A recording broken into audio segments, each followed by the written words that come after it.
Guess what? This movie is written, produced, and directed by Kemi Adetiba. Hey, is Kemi Adetiba a joke to you? This woman is a genius. When I say genius, this woman is a genius. We just want make you just help us pick your favorite cast because all of them finish work. Hey, Chineke now. Just hear this. You have worked and agreed to every single step of this journey with me. You can't erase your guilt by hating me. Brother Lee! Brother Lee! I don't kasha. Guess who it be? Hey, Papa! Look, if me choosing not to engage your disgusting advances is insulting, then by all means be insulted, not by force. What did happen? If I did, what's the problem? I keep pressing. Can't I breathe a little? I'm choking, Efe. If I'm not a wife, I'm a mother. If I'm not a mother, and I follow you, share husband responsibility. Make me I go tie my thing. When I beat my body, this here. You like her? All right. Just as I snap. You know what they call this body? End of discussion. I'm going to tell you something. And I want you to believe every word that comes out of my mouth. I'm going to get you and that partner of yours. I'm going to put both of you in jail. See the ratio there. Meanwhile, my boys tell me that you shot your pants yesterday. Come and show your face, come and face me. Look at you. Murderer. You could not stand to see me happy. And if you never watch this movie, just go on Netflix now as I follow you to post this video. Go Netflix. Go watch this film episode they talk about. It did 8 episodes. If you watch and finish, you come back or tell us your favorite cast. Team Talk Niger. To Kill a Monkey just dropped on Netflix, and guess what? This movie is... All right. Welcome, everybody. How you doing? Yes, today is the day we've been waiting for. The Real Fam and I, we've kind of watched this movie. We promise we're going to review the movie together. And the reason we are reviewing this movie is not just for the fun of it. Of course, we celebrate our sister, Kemi Adetiba, for doing another excellent job producing this movie. But there are several lessons, real life lessons packed in this movie. Even though it's a fast-paced, dramatic, and super cinematic movie, but at the same time, for those of us from Africa and Nigeria in particular, we can relate with this movie on several fronts. When I saw the movie, I do not intentionally set out to watch the movie, but of course, my madam is always the one who like to comb Netflix for great movie. And when she asked me to see the movie, I was reluctant because I'm just like, whoa, babe, it's just gonna be one of those Nigerian movie, Joe. And then she's like, babe, you're gonna like this one. Let's just see it. So she gave me the title. I went on Netflix, and when I found it, I was shocked to realize that it is actually a series. It's a series and an 8-episode series. And that instantly turned me off. I'm like, babe, I beg. I'm too busy to have time to watch Nigerian series because usually I'm not trying to put Nigerian movie down. We have a lot of fantastic movie producers in Nigeria, but mostly you can actually predict what's gonna be the storyline. Sometimes when you watch some of those Nigerian movie and 20 minutes into the movie, you can already tell how it's going to end. So it's usually boring for me.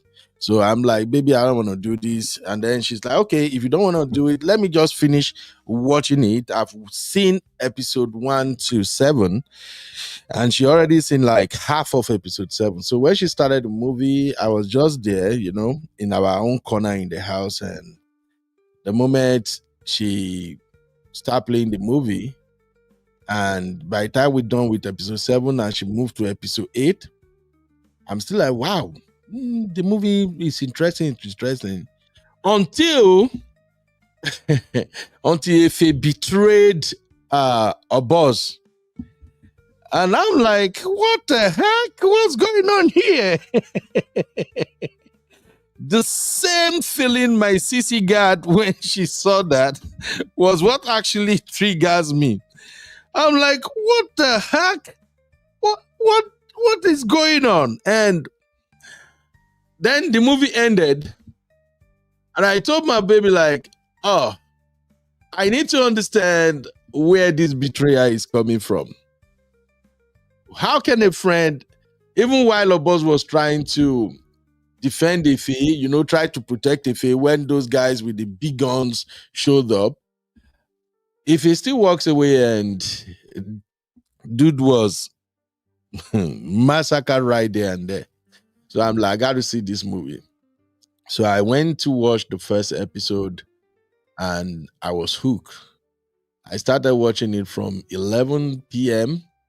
after wifey has gone to bed, and I have to force myself to stop it around 4 a.m. to go to bed.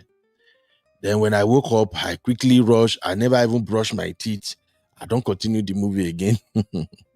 I'm just telling you that this is a very interesting movie, and there's a reason why we took time out to go watch it and say, okay, we're going to come back to see it. Well, Sister Rose is not spoiling. We actually taxed ourselves since Thursday last week when I mentioned it. Is it Thursday or Friday when I mentioned it? We remind everybody to go see it. So anyway, even no matter the review we do here, when you still watch it, you're still gonna go watch it all over again, because you definitely see areas you missed and you cannot be amazed. So that's what we're going to do now. We are going to review the movie. You see, thank you, Sissy. Sissy say I watched it twice. So we're going to review it for the lessons. Okay, Sister Rose, you watch it. That's it. All right, let me welcome our real fam, and then we can get down to business. But first, because this is the movie review, I'm sharing the link right now. I'll continue to share the link so that anybody can hop in and join in the review. It's a fantastic movie. Seriously, you don't want to miss it. So let me just welcome our real fam, and then I will highlight the key areas we're going to extract the lessons and deliberate upon. I see you, Juliet. What's up, Juliet? You're welcome. How are you doing? Zainab, how far? How about the hour day, my people? My sweet Bieber, how are you doing? Beautiful sister. Cool mama. I like to call you the coolest mama. The coolest mama with the baby face. How are you, my sister? You're welcome. Deluxe Media, what's up? How you doing, bro? You're welcome. Okay, who else we got in the building? Of course, I got my Abby, the troublemaker. Abby saw this movie and Abby watched it all through the night, and she's like, when we were on our show yesterday, Abby's like, Uncle Ben, I got to go sleep. I haven't catch sleep. I need to sleep. Well, I'm sorry, Abby. The movie is so interesting that you just don't want to miss it. Mercy Kendra, how you doing, my sister? I hope everybody is doing great right there in Nigeria. And of course, troublemaker Ceci, how far? I see you. Is that Bull Menakaya? I'm sorry if I don't pronounce your name right, but as time goes on, I will definitely come around to know how to pronounce your name. You're welcome. B-Flex, what's up? And of course, my darling, sweet, beautiful sister, Dr. Adama. Dr. Adama, we don't miss you. We miss you like fire. No bars, boss. Welcome, Dr. Adama. How are you doing today, my sister? Mercy Ajine Baoni, how you doing? All right. let's quickly dive into analyzing this movie. I see my sister Rose in the building. Sister Rose, what's up, man? How you doing, man? Sister Rose. Sister Rose, you are muted though. Sister Rose is not in the building. I can see you here now, Sister Rose. Hello? Oh, Sister Rose, I can't hear you. I don't know, maybe it's the network. Hello, Sister Rose. Can you hear me now? Oh, yes, I can hear you now. How are you doing, I may sister? have to. I may have. Oh, you are still breaking in and out. Okay, maybe you will go and then come back again, Sister Rose. But don't worry. For better connection, you can exit and then come back again because I can't hear you right now. All right. Abby, baby girl. Abby, what's Hi, up? Uncle Benno. Good evening. Good evening, real fam. Good evening, Abby. What's going on, mommy? How are you? I'm good, thank you. Hope you're good too. How you enjoying your holiday? Fantastic. Fantastic. Love it for you. Oh yeah, I'm enjoying my holiday. Definitely. Don't worry, I will be updating you guys. The moment we go to our result, I'll be updating you guys. But right now, I just feel like life should be like this. Make I no go work. Make I just wake up, eat breakfast, or go to gym, eat breakfast, move around, relax, chill, watch movie, play with my children.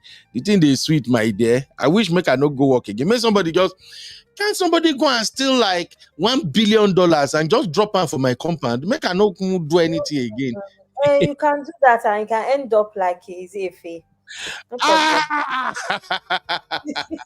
No, Abby. Sister Rose. Hi, Sister Rose. Good evening, sis. Hey, Abby, how are you? Hey Ben, how are you? I'm fine. Now the audio is good. That's my Sister Rose. Sound audio. Yeah, I like that. So, Sister Rose, were you able to see the movie from episode 1 to 8? Hello, Sister Rose. I watched. Can you hear me? Yeah, I can hear you now. Did you watch the movie from episode 1 to 8?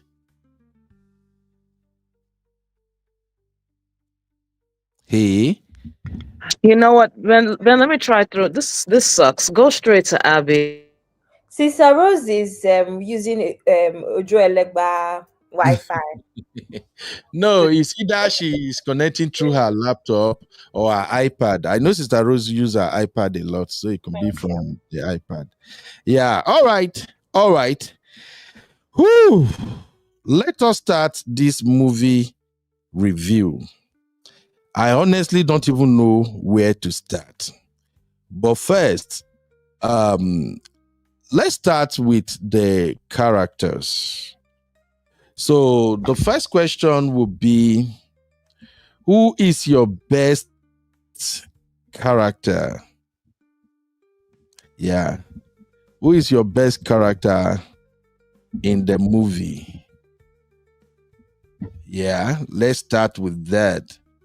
Who is the best character in the movie to you? Abby, who is the best character? Yeah. As far as Everybody, first of all, everybody brought their A game. Everybody was so good. But when you say best character, do you mean the person that resonates with or the person that brought their A game? Let's say who brought the A game first. I'm going to say Bimbo Akintola, Inspector Mo Ogunlesi. That's for you, right? For me, everything was intense. I don't know how to explain it. They were all good, but I just yeah. That's the person that brought everything for me. So Bimbo is it for you. All right. As for me, it's kind of tough, but let's just check. Everybody please drop your best character in the chat. Let us start from there. Sister Rose, we're just asking, who is your best character in the series? Can you hear me now? Yes, we can hear you perfectly. Let's see how long this will last. For me, my best character, hands down, Bucci Franklin.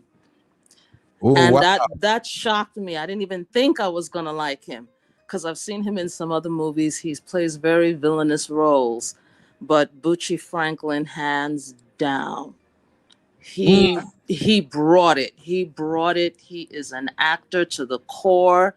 He embodied it. I, I would say they all brought their A game, but if this was the Oscar goes to Butchie Franklin or whatever. Better yet, if there was a Nigerian award, I would rather use that. It goes to him. He was dynamic. Oh, wow. All right. And I think Biba is also agreeing with Sister Rose. Biba said, Bucci for me. Wow. Wow. Una not a fear face. Una not even see the guy face alone. So Sister Rose, Bucci face, no fear you. Well, like I said, Ben, I'm surprised that I even liked him because when you first brought this up about 2-3 days ago, I was like, oh, this guy, because he played in a role with Bonlanle. And he, when you start tackling the issue of kidnapping in Nigeria, it kind of rubs me the wrong way. Just it's very frightening. And he had that already. I just didn't like him because of the role he played. Mm-hmm. But here, oh my goodness, he's a villain, all right. He was a villain, but there was more to him than being a villain. There were so many differences to the essence of his character. So while you see the part of him that you don't like, you still see some element. And then I don't really want to. I don't really think we should bring this up now. But the final scene in season in episode 8. Yeah. Oh my God, intense. Like I said, the Oscar goes to Butchie. All right. Let me see what people are saying in the chat. Elizabeth, you welcome my sister. How are you doing, Lizzie? Lizzie said, good evening, Uncle Beno and everyone in the house. A very interesting movie. Oboz is my best character. Who is Oboz again? I think it's the same Bucci that play Oboz. Bucci is Oboz. Absolutely. Okay. Okay. Yeah, even on Netflix, for the first time on Netflix, Oboz was rated 5/5. I'm like, Told you. What? He was given 5/5 stars. And to be honest, the dude delivered that role. He tuned their role and threw out the crumbs. Jeez. Well, I think what it is with Butchie is that his role is a different kind of role for Nollywood space. Because even with like Bimbo, as much as I feel like I could feel every emotion of hers, her role was still quite usual, if that makes sense. I think Butchie is just very striking because it's not a very usual role that we get in Nollywood. All of the emotions, the mannerisms, wardrobe was perfect as well, worked, in his favor. It was good. Everybody was really, really good, except one person, but most people were good. Yeah. She said except one person. Hey guys. Say in the building. Hi, Cece. Hey. Cece. Who's the person? Abby choose. Cece, who do you think the person I is? just jumped off a call and jumped on. I've not heard any of the show. Cece, who do you think the person is? Just like who do you think the person is first? Nosa. Is her name Nosa? Yes. God bless you. Who is Nosa? The wife, right? Nosa is Nosa is Stella. Yes. No? Okay. It's her character. Stella, Yeah. is Nosa. Is that your person, or who didn't you like? Maybe we're not there yet in the show, but I think I would have preferred somebody else. They would have casted. Oh, the lighty? Yes, Stella Damasos is Nosa. No. The light girl, Amanda. Who is light girl? Amanda. No, Rose. That's Sunshine. Yeah. All right. Don't worry. I'll walk you guys through everything. In fact, let me go and pull up the characters and everything so we can look at it together. I hope this movie is on IMDb. This movie must be on IMDb. Okay. To Kill a Monkey. Okay, it's on IMDb. That's good. I love it already. Excellent. Kemi Adetiba. Okay, so Oh, Sisi, you just join us. We are asking who is your favorite character in the movie. So Abby already picked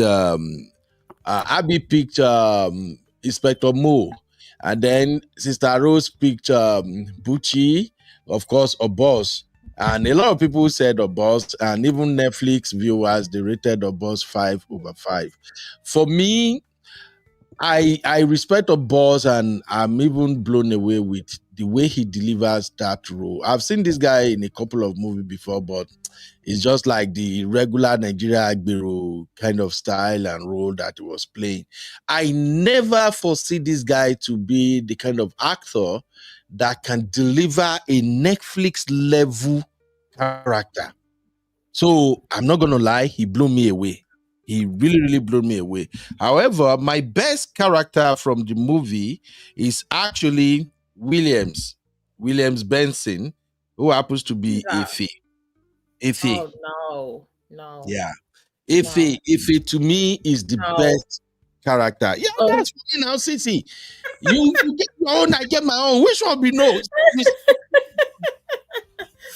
Oh God, FA, no, please. No, why? The man stressed me. I felt like even watching him, I'm getting his bad luck. Please, I could do fasting and prayer. Oh God, I don't want his bad luck. But also, guys, I'm sorry to say, but this guy looks like a star. I don't know how to. No, he was amazing. He's given. Look at this picture. This guy looks like a star. No, I agree with you. I agree with you. He was good. He was amazing. He was very good. He's good characters that have like subtle. You know, there's people that are over the top. Like Bucci's character was over the top. His was subtle, but did you guys see his walk? I agree with you, Abby. I do agree with you. I think I would put him as a big star too. I share your same sentiments. I don't see it. I wouldn't give him this in this particular role, in this particular movie that he did. But yes, he does have the makings and the presence of a star. Okay, let me say something here. For me, why I choose this guy. You see, I don't know of anyone else. This is actually the first time I'm seeing this guy in a movie. Maybe because I don't watch too many Nigerian movies like that, but to me, this is the first time I see him in a movie and playing a leading role. And his presence in the movie, his body carriage, his delivery, his acting is a Nollywood straight up acting. That is based on my own judgment too. Like, this dude will perfectly fit into any American movie. And you can hardly tell he's not an American, except maybe for his accent or anything. So that is it for me. And then for him to deliver at that level. Now, Sissy mentioned something right now. Sissy said, the guy stressed her out.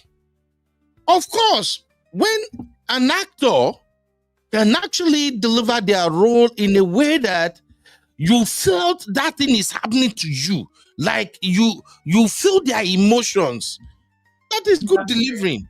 You see what I'm saying? It's just like when you watch, I have some American characters that when I see them in movie, those movies usually kind of feel too real for me because of how they deliver. It's like somebody like Denzel Washington.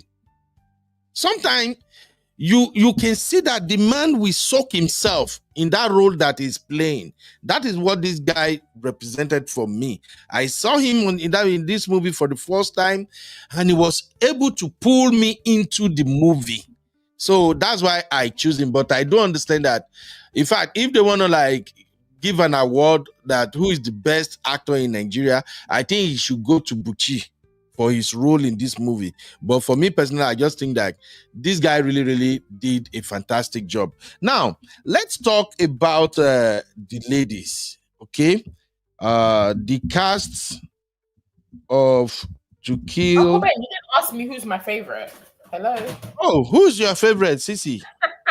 Okay, not my favorite is not the obvious person, but my favorite in terms of their range, and because I'm seeing them doing something completely different, is the lady that played Idia. Is her name Idia? The Yeah. girl, the one that played the wife. I Lillian. loved her. Liliana Fegai. Name I is loved her. Liliana Teniola. Fegai. Do you know why I loved her? Because she wasn't like the typical, like, you know, the typical baddie wife, like mean, nasty. Like, you know, you always see them. She was very down to earth.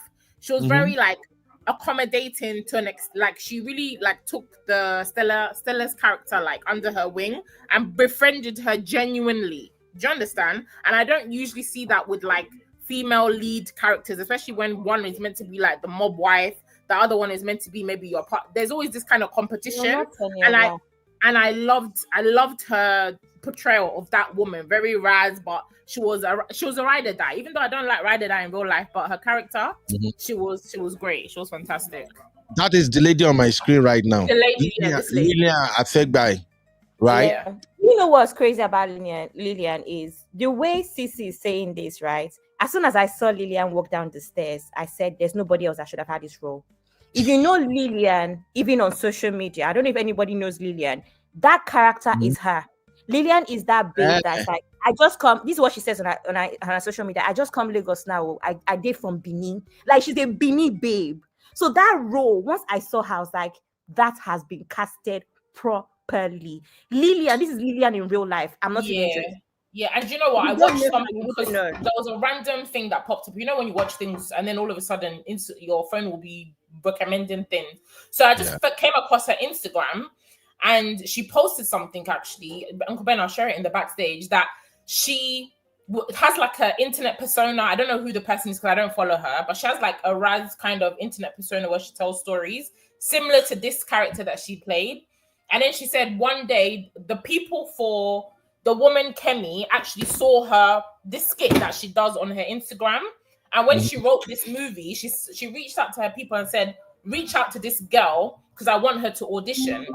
But she never saw the, you know, like in your DMs, they message her in her DM. She never saw it for months and months and months until somebody contacted her and said, these people for Kemi are trying to get hold of you for this role, to read for this role. Get in contact with them. Then she called them, and then Bob's your uncle. The rest is history. But she's like, you know what? God set this up for her because that character, when she did her, she dropped her, like, you know, when actors do the, like they read for a script or something. Yeah. That thing audition. They do that, the audition. The way she did the audition in her house with the, like, she got into character. It was like, no, this was written for this woman. She was fantastic. Yeah, she's amazing. She was amazing. She was really good. So that was my favorite, not the usual. Apart from obviously Oboz was amazing. Efe was great as well. But Lillian, she came with another angle. I loved her. All right. Now, who else is feeling the energy of this beautiful, sexy mama? Her name is Sunshine Roseman, and she played the character of the mistress of Efe. In fact, her introduction blew me away. You know, her introduction, the first scene when she was introduced, where she was walking into the club. Oh my God. This guy, babe. No wonder Oboz saw her. Oboz was trying to intimidate her. But I think she did a fantastic job. Her costumes are kind of like top notch for me. In fact, when she was coming to court to testify against Efe, did you saw what she puts on? Abby, you see her outfit? Uncle Beno. Yes, ma'am. I don't know. I agree with you. The reason why I agree with you is because I think it's okay to have new faces. No, she's not a new face. She's very popular on YouTube, on the YouTube space. But I think it's important to have new faces from time to time and not give us the typical actors. But I don't know why I feel that. Yeah, she's popular on YouTube, Nollywood YouTube space. She's very popular. Okay. But I feel like all the Ruth Kadiri TV, all those Omoni Oboli, she's popular on there. But I don't know. I feel like there's somebody else that would have killed her role. Really? Also, Yeah, I don't know who, but I think someone could have done better. But also, fun fact, her and Bucci are together in They're a real life. couple, yes. I saw that yesterday. I'm like, no way. Together in real Wait, life. wait, wait, They're in real life. Huh? Are you saying they are married? Bucci No, and I think Sunshine they're are dating. engaged. They're engaged in real Oh, life. they're engaged. Yeah. Yeah. Are you Just kidding me? I swear, I laughed when Yes. I said, no wonder they had that energy that they hated each other. They're engaged in real life. I loved it. Abby, you they try you. You see, these ladies, you girls on Instagram, when they get time. No, Uncle Benno, I have a lot of influencer celebrity friends. So even if I'm not on Instagram, I'm hearing things on a daily. That's my own. That's why I tend to know a few more than I should know, to be honest. Yeah, but for me, this babe fine. Chai. You see, this is why it's good to be sugar daddy at times. Make I know to talk. But I will report. I will report. Thank God Dr. Adama is here. I'm going to report. I didn't say anything. No, I just say this is why it's good to be sugar daddy. These are the ones that senators will be going for. The babe, make I no lie. The babe fine. Everything. The shape was shaping. The way it was wearing. When she said it was her wigs that she kept on putting these stupid color wigs on. I was like, why are they doing this to the girl? In the movie? See, that's what I'm saying. Cece, thank you. I didn't like the wigs that they were putting on her. I'm like, why do they keep on? But obviously, she's meant to be an escort, right? So she's, I mean, like, I get it. I was irritated. My opinion. That's why I said I think somebody else would have embodied this role, because she's a soft, feminine babe, but she's not a baddie. I don't know how to explain it. Really? And I think that the role they were trying to portray is a baddie. But I'm also happy because I think it's in a way it's you don't have to be a baddie to have that energy. Because in my opinion, the reason she was able to win Bucci over is because she's just very soft and feminine. And Bucci or Efe? Sorry, Efe. Sorry. Sorry. Yes, the reason is that soft femininity thing. But baddies are tough, but there for the money. I don't know if what I'm saying makes sense. They needed her character, they needed her softness, because it wouldn't work with somebody that is, because obviously how the story unfolded at the end, I don't think anybody really saw it coming. Even though me personally, I messaged Uncle Ben, you'll be my witness. I was watching the last part and I said to Uncle Ben, I said, this girl, there's something about her, I'm not trusting her. Is that not true, Ben? And then it came out that this girl actually ended up. I agree with you. As soon as I feel like they needed her softness, because it just took him unaware. If she was a Raz girl, she was a baddie, you would expect it. Thank you. That's what I'm saying. I agree with the character, but she was not. It needed to work on her wardrobe and her hair a bit more, for me, in my opinion. Let's move on. Let's move on. I'm getting the energy that you guys just don't want to like her, but we. My brother Shocky. What's up, Shocky? Shocky, I beg. Tell me about this babe. You don't like her? No mind Cece and Abigari. In fact, let me ask Sister Rose. Sister Rose, what do you think about this chick on the screen? 0. I would never have casted her. They could have put someone else. God bless you. Thank you. I would never have casted her for a lot of reasons. But I want to hear, Abby, you didn't really say, Abby, I want to hear your opinion. You didn't really say. I don't know how to see. I wish I could give you guys like 3 other actresses that would have done better, but I can't. Me too. I can't think. I can't. I just know. They can't come to mind, but they're there. Yeah, exactly. Thank you. I just know that there are better people that could have played this part. A million times better. I can understand why. I feel like if they worked on her wardrobe a little bit more, she would have been perfect. In my opinion, what is wrong with her wardrobe? What is it? Makeup. That is the character she's playing. No, Uncle Benno. You see how when I agreed with Bucci, what did I say about Bucci? I said even his wardrobe worked in his favor. Yes. There's certain things that you do that make a character more than just their acting. Exactly. You should have. Yes, she's feminine. Yes, she's soft. I don't know how to explain it. It's one of those if you know kind of things. I don't know how to put it in words. I would never have casted her. I don't care what she wears. I don't care how she did her hair. And just like you, I wish some actresses can come to mind. I wish someone, do you know a younger The only person that comes to my mind right now, a younger. Do you know that actress, that that Yoruba actress? I can't remember. She's married to a pilot. Okay. Rose. Come on now. Jolade Almost, Akede, almost fine. Omotola. There's somebody can somebody Omotola. Oh, yes, she a said motala, younger. yes, a motala, a younger version of a motala. Mosala. I would have of that. There's some other actresses, but they don't come to mind. I wouldn't have. Okay. We Okay. could have done without her. Okay. Let's make it make sense now. What exactly is it about her that you don't like specifically? Just in 30 seconds, Sister Rose. What is it you don't Then like? my reasons are more political. This is where Kemi kind of. I'm sorry. I'm just going to speak my mind. This is where Kemi, she lost points with me. I don't know if it's because it's a Netflix thing, and there's certain images that you have to have whenever you're going to the international community. I'm sorry, I'm an African, I'm a Nigerian, very proud of it, unapologetic.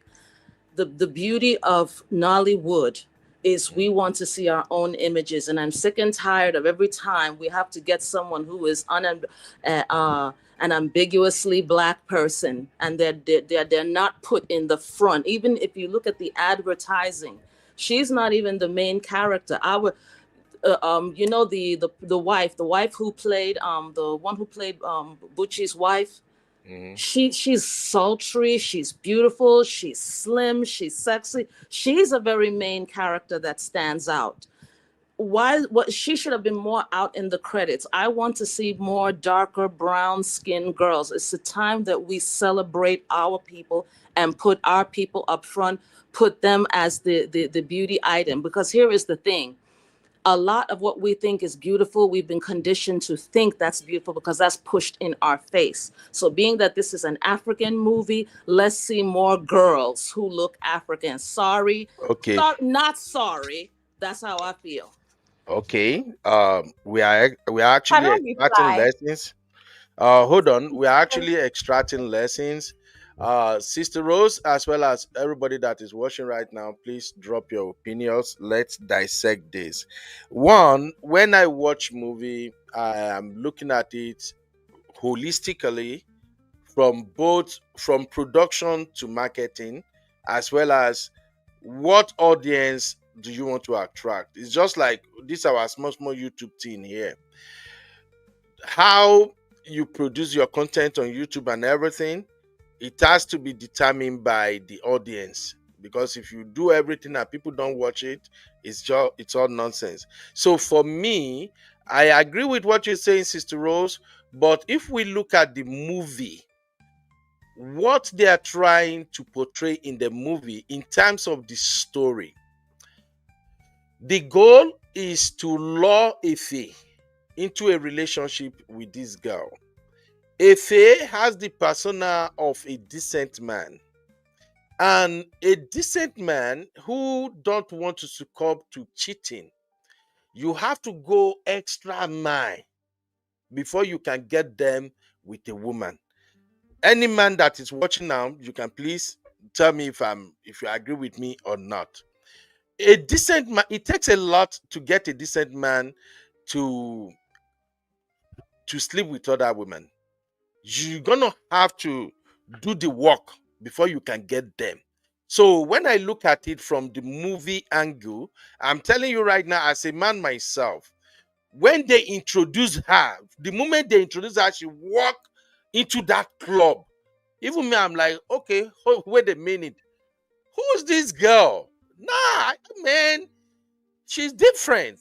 So, Kemi deserve credit on that. You want a woman that can lure your man that sworn that he's never going to cheat on you, and they want to get this man. How do you get that man? You need a woman that can actually capture his attention. That is how it starts. So I'm just saying that from a lesson perspective. That is why I do advise men that, look, you need to know yourself first. What is your spec? Every man knows this, except for those philanderers. There are men, I take myself do example. As I dey like this, I am attracted to women with certain shape. Even my wife knows. Now, I'm so free with everybody. I like women. I compliment. I do everything. I see beauty. When I see any woman at all, they see her beauty. But the way my mindset works, when it comes to this cheating or something, I have certain type of woman that even me, I know.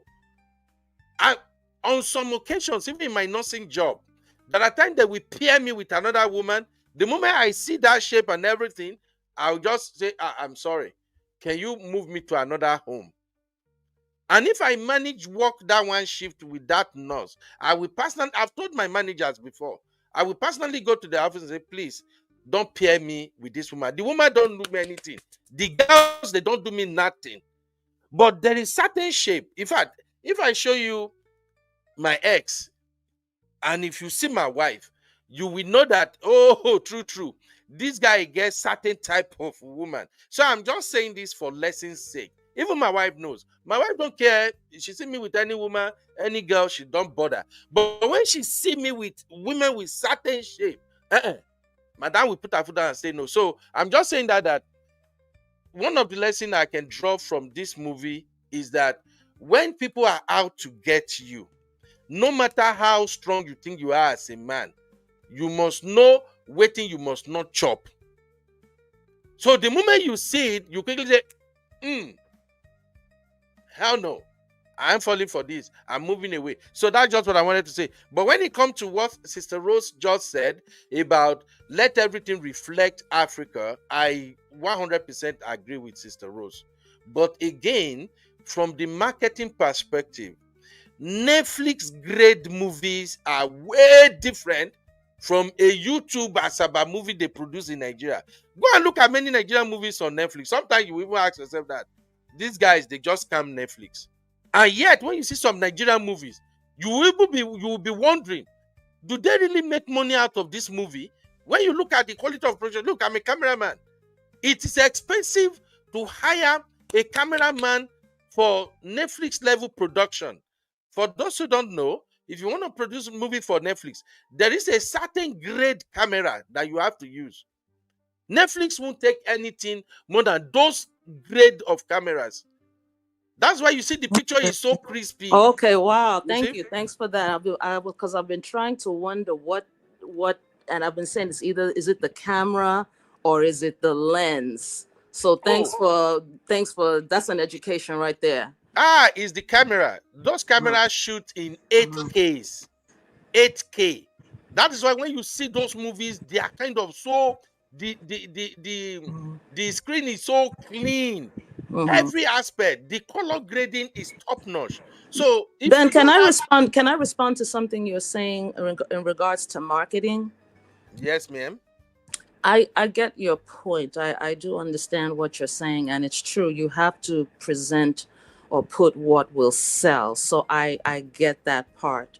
But remember, when the Western people make their movies, they make the movies that reflect them, and they're never concerned in trying to change it for us. They don't change their aesthetic. They don't put anything, unless they want to push a certain type of image or stereotype. They will never change their people or their men for Africa. It's like you take it or leave it. And unfortunately, they're the standard. Everyone is used to that. But we have an opportunity, although it's a risk. I don't blame Kemi Adebati. She has to do what she has to do to get her movie out there. And this also, because many times when you come to the international community, there's a certain aesthetic they want. And if you don't have that aesthetic, they don't promote the movie. They don't even take the movie. So I get where she's coming from. But I hope that in the future, and as we get more powerful, as this movie is starting to show, that we put our own people. Okay, but Sister Rose, she's a Nigerian. This girl is a Nigerian. Ben, we thank you. We can, no disrespect. I hear you. I get where you're going, but we can move on. And I say that with the utmost respect, no disrespect. I get where you're coming from. No, I get it. You have your point. I get it. But I'm just saying that she's a Nigerian and she played the role she was hired to play. That's just what I see there. No, And she because played the role she was hired to play. And like Mhm, as you were saying too, when you were talking about aesthetics and beauty and what will mhm. attract you, there's a lot that can attract you. It's not one particular type of aesthetic. And Ben, Okay. Ben, I'll leave it at that. I'll just leave Okay, that. I agree. Oh, but I'm just saying for people who want to learn. No, anyway, Uncle Blake, Sissy I want to say and something. Abby, yeah, go Yeah, ahead. Say one thing go so that What on. we I can move actually on. want to say is, first of all, of course, we know Sunshine from when she was first on Big Brother. I think it was season Mhm, 3 or season 4. That's her first time being in the limelight. So obviously, she's Nigerian. Her dad is European. She's mixed. She's not full Nigerian. Her dad is European, and then her mom is Nigerian. Cool. But I think what I wanted to mention, besides marketing, where we know that Hollywood controls certain things, we know that even as a British person, if you break out in Hollywood, whether it's film or music, that's when you've kind of, I guess, made it. So yes, we can say that Kemi is trying to attract that audience. Is on Netflix, that is more of like a global platform. It's not like it's a Nigerian platform. I get that. But what I also wanted to point out is that stereotypically, there's a colorism issue in Nigeria. And I Thank think you, Abby. Thank that's you. what Sister Rose is trying to say. So there's a stereotype of the lighter the girl, the more attractive she is. mhm. And that is and that's why I asked in the comment section, Uncle Beno, are you saying that a dark-skinned girl could not have captured, Exactly. Oh, that's where I which was is going, but I didn't want them to which say is now I'm attacking him. attention one. But I also wanted to say that the point of films, right, is to exaggerate stuff. In Nigeria, the lighter girls are seen as more desirable. In Nigeria, the lighter you are, the more of a successful escort or runs girl you would be. So Mhm. I'm going to give them a pass based off of the fact that what films do is exaggerate. Do you know what I Mhm. mean?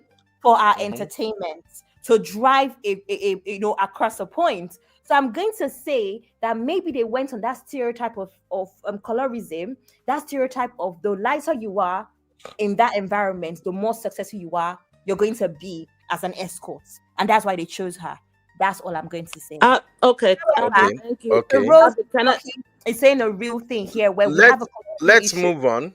and we Let hope that the media would help, reduce that pretty much. Yeah, That's let's move on. Let's move on because we might get stuck on this conversation. But let's move on. No, Ben, we're Sissy, not gonna Sissy, get stuck on it. I'm you looking wanna forward add to more anything? stuff. You say what, Sorry. Sister Rose? I said no, we're not going to get stuck on this. I'm ready to go into more of the characters. It was Okay. just it was just something I thought we should point out. Okay. All right, Sissy, you wanna add something? Well, personally, for me, I disagree wholeheartedly. I get it, but it's not every day. It's a colorism thing. Sometimes it's just the person that was available that took the role. She did what she had to do. The wife was also light skinned. So to me, if they put a darker skinned girl, I feel like it was the character. But when you look at the men that cheat normally, they normally go for light skinned girls. They normally go for girls that look like Sunshine. So if we're talking about things that are happening in the community, a lot of men that have side chicks, they look like Sunshine. Their wives are normally at home. Their wives are brown. Their wives are dark skinned, but they go outside and they're running after light skinned women. The politicians, all these baddies on Instagram, they look like Sunshine. So if anything, Kemi is portraying what we see in the society already. It's not for her to start changing the scope or the dynamics of the conversation. I mean, the film that she's putting out. She's actually sticking true to what we see in real life. A lot of African men, when they have a side chick, she's usually light skinned. That's the truth of the matter. So to me, I feel like they're on point with the character because actually that's what we see. If I saw him with his wife is light skin, then maybe he was with a darker skin, as in terms of the culture in like the African culture, because of the people that these men usually tend to go for when they're in like places of power or in society, certain status that we see them in, right? If I saw him with a darker skinned woman, realistically it wouldn't be believable, and I would be like, okay, they're just trying to, they're trying to tell a different story. But on the norm, that's not the norm that happens. So actually, the typecast that the role that she was typed into, it fits her perfectly. It's not really that she's so beautiful, she's this, but that's what we see in society, and I think they were spot on with that, and that's just the truth. All right. That's just my thank you, Cece. Thank you for your take, Cece.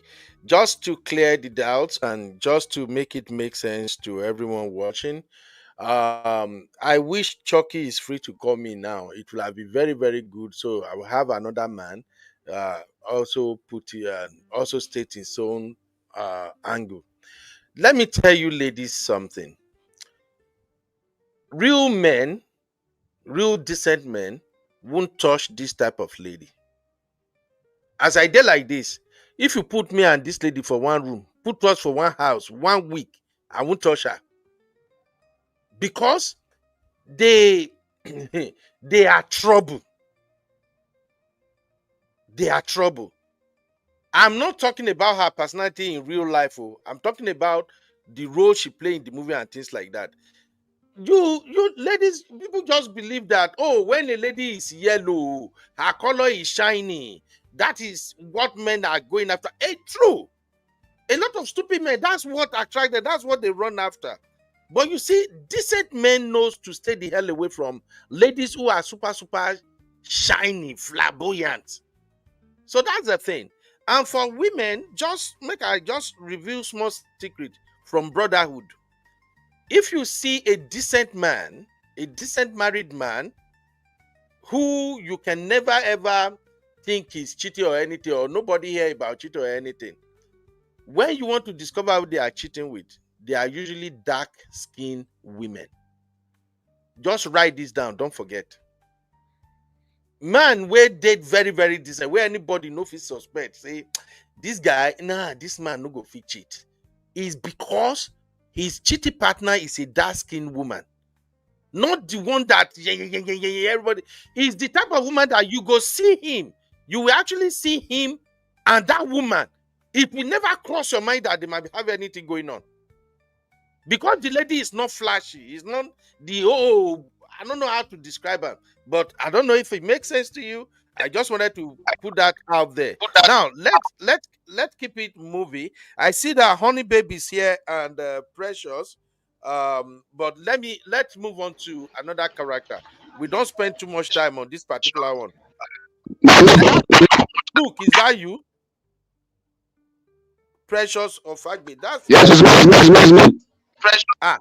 Look, your audio. Now another thing, maybe you go or something. Look, your audio is bad. Your audio is bad. Do something about it. All right, let's quickly look at one character and then. Look, I'm muting you. You are muting yourself again. Okay, let's quickly look at another character real quick. Where am I? Oh, sorry. Make I go to my regular. Oh, geez, this movie. All right, let us look at the role of, where is she? Is it the madame? No, the madame is not even. It's not even showing me the madame. That madame is a bad person. Okay, Stella Damasus. Because of the incident that happened about Stella, I used to like Stella, but I don't like her. But this movie, she has redeemed herself. Stella's character. What do you think about Stella's character, please? Let's start with Honey Babe. Honey Babe, have you seen this movie? Hello, Honey Babe. Hi, I've seen it. I haven't seen all of the episodes, but I've seen it. Honey Babe. Why are you here, Honey Babe? It's 5 days. Listen, I still can talk for the little that I've seen, and I've seen quite a few episodes. I mean, you can't separate the person from the acting, and she was really, really good. I really enjoyed her acting, and I'm of the opinion that, yeah, you may not necessarily like her, but you can separate the person from the acting. I thought she was really, really good, and I think she nailed the role perfectly. I don't really have much to say, but I just wanted to say that I really, really enjoyed her acting. Okay. Cece, what's your impression of Stella Damasus? Nosa, you told me No, Nosa is beating you off. What? oh my god. I watched it first the other night, but I was watching it at night. So I was binging it like between 11 p.m., 3 a.m., 4 a.m., that type of time. So really and truly, between fighting with sleep and trying to stay, there was a lot that I missed. And then I rewatched it yesterday and the day before with my daughter, like during the early evening. So we were watching it pretty early and we were also discussing. So there was a lot more that I saw on the second watch that I didn't see on the first watch. And actually, her character really annoyed me. I'm sorry. Her character really annoyed me. Okay, so if you want to rate her performance on a scale of 1 to 10, Stella's amazing. Stella's a great actress. She's always been. I grew up watching her. My mom watching Hollywood movies back in the day. So that, hands down, she's a 10. Very good actress. Good. Sister Rose, your take on Stella? Stella's a really good actress. I've liked her in other movies. In this, she's, for me, she was okay. I don't have anything negative to say to her about her, but I've seen her. I've enjoyed her better in other movies I've watched. In this one, to me, she was all right. But she also. She was really annoying, but I don't know if that was really her fault. I think it was the dialogue, the way the writing. It was the role, so I can't blame her on that. I blame it more on the writers. But overall, she's a really good actress. She has a long history in Nollywood. In this movie, for me, she was just okay. All right. Thank you, Sister Rose. Abby, anything about Stella? I'm going to be very honest and say, as someone who grew up watching Stella, Stella's an OG to me. And then having other OGs like Chidi Mokeme and Bimba Akintola in the films, I could see that Stella wasn't a great actress in this film. Just because I had the opportunity to kind of compare her side by side with other OGs. And I don't know if it's the character. I don't know if it's the fact that she's kind of out of practice. But in my own opinion, again, it's one of those situations where I think there's somebody else that could have been cast that would have been better. It's good to see her back on our screens, but to me, just like Sister Rose said, she was just okay. It fell flat, but then again, there could be bias. Exactly, yeah. It fell flat. Okay. Again, it could be biased because I expected more from a Stella Damasus. I mean, OG. And this is all you could bring. Okay, that's how give me one scene where you think she should have done better. So I could give you so many scenes. The scene when she was at the store with Lillian Afegbai. The scene when her twins were crying. I don't know, it just felt like a new actress, not someone that should be seasoned. Yeah, no, but tell us what were your expectations? What do you think she should have done differently? I don't know, I'm not an actress, but what I'm going to say is, you see how when I was asked a question about my favorite, I said Inspector Mo, that's Bimba Akintola. I said that for a reason. I could feel every emotion. In fact, at some point, I was asking myself, why are you watching this film at 3 a.m. when she was having her dreams and stuff? You know, I could see the emotion. I couldn't feel any emotion with Stella. It was just like, she's crying. Okay, she's crying. But it's the Stella that I know. We know Stella and Nkiru Silvanos of those days. They are the crying queens of Nollywood. I couldn't feel the emotions. That's what I'm saying. It's not about what I could have done better. I'm not a director. I'm not an actor. But one thing that I know I'm supposed to feel is the emotions and your character. And I couldn't feel her character in comparison to others. All right, no problem. Luke, is your mic better now? Yes, I think it's better. That your earpiece, the thing dates too close to your mouth. Anyway, what's your take? No. Anyway, what's your take?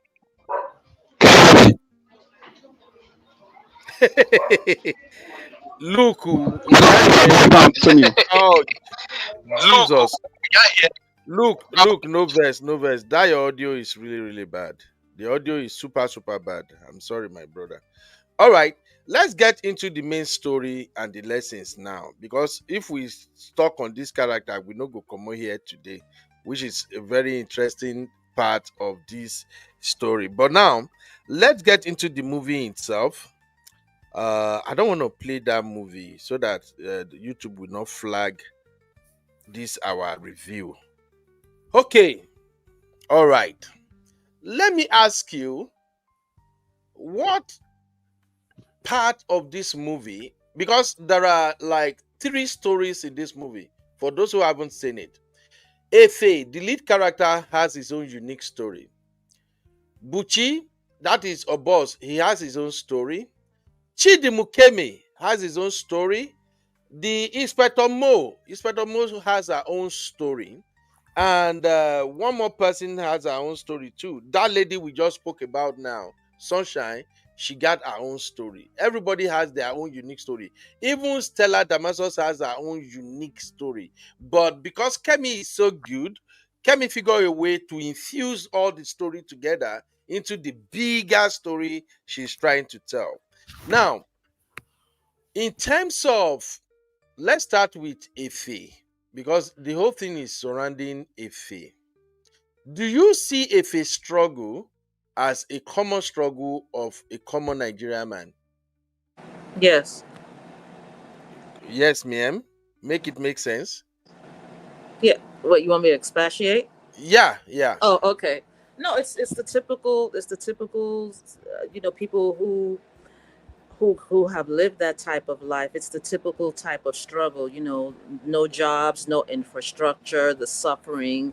It's a story with Nigerians that that was not where that was not my parents' exposure. We weren't rich, but we did quite well. But it's something that you would see every day that people struggle through. He had the trials and tribulations that's very typical of that country, primarily because of the lack of jobs and the lack of opportunities. So it's very familiar and very understandable, and also understandable why he made the choices he did. He was desperation, which is very typical, unfortunately, in that part of the world for some people. Okay, thank you, Sister Rose. Now, Abby and Sisi. Yeah. I believe you guys have seen Tyler Perry movie Straw, right? One No, of actually, I decided to avoid you it. haven't seen Straw. Oh, I decided Sisi, to how avoid about you? it. Okay, Sisi, have you seen Straw? How about you, Honey Babe? Anybody seen Straw? Is it the one with Taraji? Yes, Yeah, the one with Taraji. Not, Ben, I will never forgive you for making me watch that movie. I will never forgive. The reviews I saw on social media, I decided not to watch. I don't know. I didn't watch it because I don't It support wasn't worth Tyler it. Perry movies and his struggle narratives. Oh my so God. no. Thank Okay, you. how about you, Honey Babe? Can you come back to me? I'm trying to do food for my kids. Sorry. All right, no problem. Now, I think the Honey reason Babe I watched bring it. Straw, the reason I brought Straw into this conversation, do we still have one more person here who hasn't spoken? Okay, the reason I brought Straw into this conversation is because the struggle of Taraji in that movie is somehow similar to the struggle of Efe in To Kill a Monkey. And one of the bone of contention for those who watched Straw was that, what happened to Taraji in that movie is too much. How can somebody be moving from one bad luck to another bad luck to another bad luck? That is exactly what's happening in this particular movie with Efe. Efe was just down on his luck. Everywhere he goes, he's meeting disappointment. And as a Nigerian, I can relate with that. But Sisi, if you look at the struggle of Efe, what comes up? What was going on in your mind when you look at how Efe was struggling? I think he was just a victim of what did they say? Nigeria happened to him. Nigeria happened to him. Nigeria was happening to him at every opportunity. I mean, at every angle, right? He was a graduate. He said he got a first class. He had a really good degree. If he was in a country that was working, the guy would have done amazing things in terms of, like, the product. I mean, the platform that he was trying to promote, trying to get, some leverage against or whatever. But it's just the country that he was in, the odds were always stacked against him, unfortunately. So that's what, and it's the story, it's a realistic story for a lot of people. It's not an excuse, but when push comes to shove, you've got a family to feed, you need to feed yourself. And, you know, if the opportunity presents itself, most people kind of get backed into a corner and end up down the path that FA ended up taking, unfortunately. But it's very realistic. So, in other words, you don't blame him for taking that part. I can understand how it happened. My issue with FA is not the circumstance he found himself in. My issue was he was very naive, and he was trying to, it's like you come into, I don't like people that come into a situation, they know how the cards are going to be dealt, but you want to play a different game in the same board game. It doesn't work like that. Do you understand? He wasn't willing to adapt and fully take on that. He was still trying to be like a good guy, trying to be reasonable. We had this conversation offline, Uncle Ben, me and you, and I said, somebody like FA, you have this moral dilemma. You're trying to have all these struggles internally. You're trying to be a good person. You cannot be a good person in this criminal world. It's not possible. It's not going to work for you. That's why you have to be like an Oboz character. You have to be ruthless. To an extent, you need to not give a F about people, because that's the only way he survived. As long as he survived, FA only touched millions in terms of the story for 4 years, and he was down and out. Do you understand? There's a reason to that, because he came in and was trying to change things, or trying to negotiate with the teacher, trying to say, oh, we do like this, thinking that the guy is going to pat you on the back and you're going to be best friends and everything's going to, it's not going to work like that. So I feel like he was extremely naive, and he wasn't willing to accept that he was a criminal. He's still trying to think he's some good guy, he's some righteous person, he's some amazing person. No, you're a criminal. That's just what it came down to. Accept who you are and embody it and do it to the best of your ability, but stop trying to move like you're so much better than Oboz because you speak English and you have the book smart. He didn't have street smart at all. And he kept at every opportunity. That's why he was getting hustled. Even with the woman in the restaurant, after she used and abused him, he still came back. I'm like, bro, what's wrong with you? Why are you not reading the room? Like, why not accepting? He was insufferable to me personally. He just annoyed me because there was so many circumstances where he should have just listened. And even the decision that he made, I don't want to spoil it because we're not there. The decision that he made, I'm like, you are the most... It's because he doesn't get the game. He doesn't understand the industry. The move that he made at the end was completely the wrong move to make. It didn't make sense. But because he's trying to be like, I'm trying to do the right thing. I think I can fix everything with my streets, with my book smart. He thought that was the best decision, and that was never going to be the best decision. Anybody could see that. Even Stevie Wonders could see that. Do you understand? So FA was just frustrating, but it is what it is. But there are people like that. All right. Thank you, Sissy. Abby, your take on FA, his life generally as portrayed in that movie. What I'm going to say is that there are people who his struggle, obviously, I haven't lived in Nigeria in my adult years, so I don't know. But obviously, we hear stories all the time. And his struggle, I'm sure, portrays a lot of Nigerian men. There's a lot of people out here that have graduated, have a lot of these talents, and it's just one thing or the other. And you start to feel unlucky.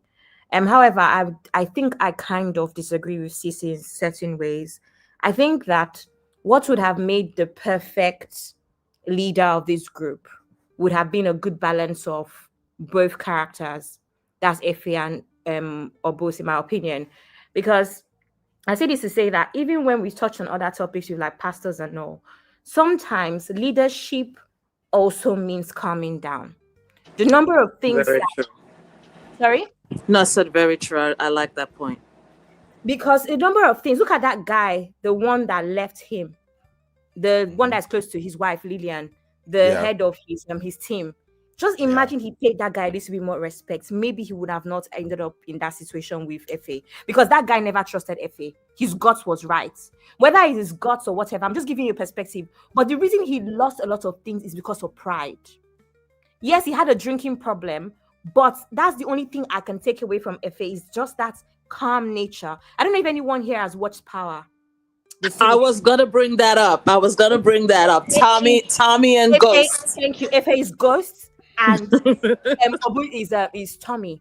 There has to be that calm nature. Even when Efe was talking about why do you not want a boat, the way Efe dresses, those kind of things, you attract less attention to yourself. Do you understand? Imagine the reason I always say this in the UK, there's something that the boys tell you. They tell you that whenever the police stops you, the police will stop you as a black man because you're driving a fancy BMW, a fancy Mercedes, right? Yeah. They might not want to search the car, but the reason, the minute you have maybe like cannabis in your car and you're speeding, the first thing that will happen is the police will stop you for speeding and then they will search your car. My point is, first things first is you're a black man in the car and it's a fancy car. You already have their attention, and then you're speeding and you know you have something illegal in the car. That is exactly what it is in this situation. So yes, the guy might have some moral issue. I think there's certain parts where he might have been a bit, what's the word, overly moral. But I do think that his approach would have been better. There's no reason to have a fighting teacher. Fighting teacher for what? He was better off negotiating than fighting teacher. Yeah, exactly. Like, at some point, even in his smartness, I mean, being street smart is attacking someone that was there before you. That's to me, that's not being street smart. Sometimes a better idea, in my opinion, not that I'm a criminal or anything, would have been actually to give teacher what he wanted temporarily, bring teacher closer, and maybe kill teacher. Exactly. That would have been a better approach. That shouting. Give teacher the percentage he wants, bring him closer, and kill him. That's what they should have done. Oboz caused this. Oboz, because Oboz, it didn't, while it wasn't right what they did to the daughter, I think that was just a scare tactic. But what Oboz could have done, first of all, he didn't discuss it with his partner Efe, and then why go through such? Because you have to remember, for every action, there's a reaction. You're going to do something as terrible as that to his daughter, and you think there are not going to be repercussions? That was not wise. That was not smart. So if you had the likes like Abby made I was going to bring it up. If they took the Ghost approach, if you watch Power, Tommy was always boisterous. He was irrational, would just want to fight. But Ghost would would negotiate. A lot of this problem was caused by Oboz. And then to say something about, Efe being naive, it wasn't that Efe wasn't naive. He is desperate, and he's not a criminal by heart. He jumped into something because remember, he at first said he refused. He refused the offer, went back. But with the constant problem and humiliation, he went in. But he's not a criminal by nature. But the desperation forced him into where he was. But yeah, I agree. All right. Okay. Can I say something? Yeah. In terms go of, ahead, babe. I think in terms of FA, he was trying to live two lives, and you can't do that. You can't do that. It's either, like I said to you, he was struggling, he was desperate. He now decided that he wanted to, by any means necessary, to get the life he wanted, i.e. the criminal life. Then it's all about choices. You make that choice and you live that life. But for you to still want to have two lives and try to have some kind of moral kind of thing, and at the same time you're living a criminal life, doesn't make sense. So I think that's where his dilemma was, where he still wanted to move in a certain way where there was morality, and it wasn't going to work once you've made that choice to, which was for him to go the life that he eventually went into. It's a case that once you've made that choice, you have to live it, because you're just going to be literally doing black and white, and you're going to be fighting against yourself. All right. That's a very good observation there. I think only Sisi see it otherwise.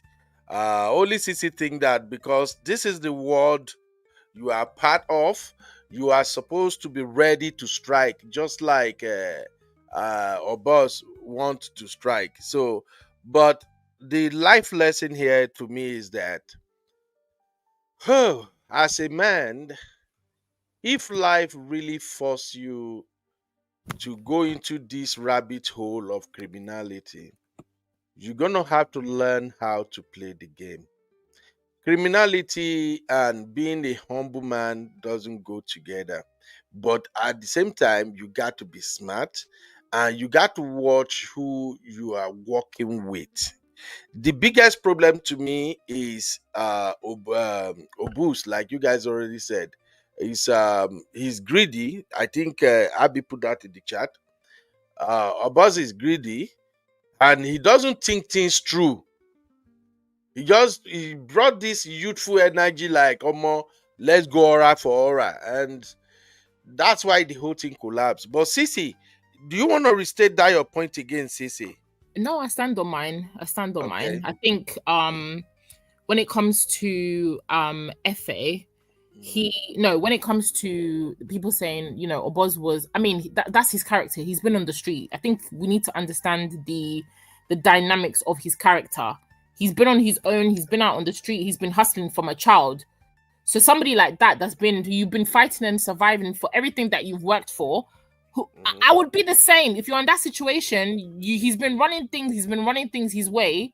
All of a sudden, they now start making big money. And this random guy, the teacher, comes from nowhere and starts saying, I want to start taxing you. Taxing you for what? For what? Because he feels like you guys need to pay him. How come the people that he started trying to shake down, what did they end up doing to him at the end? Because he doesn't have any leg to stand on to be coming and trying to bully people, trying to reap where he didn't sow, which is basically what teacher was doing. So in a way, I agree with Oboz when he was saying, I'm not giving him shit. They don't owe him anything. Do you understand? But the way that he was coming across is how most people, you've worked for your money, I now come into your space, and then I say, I'm going to start taxing you. For what? I see.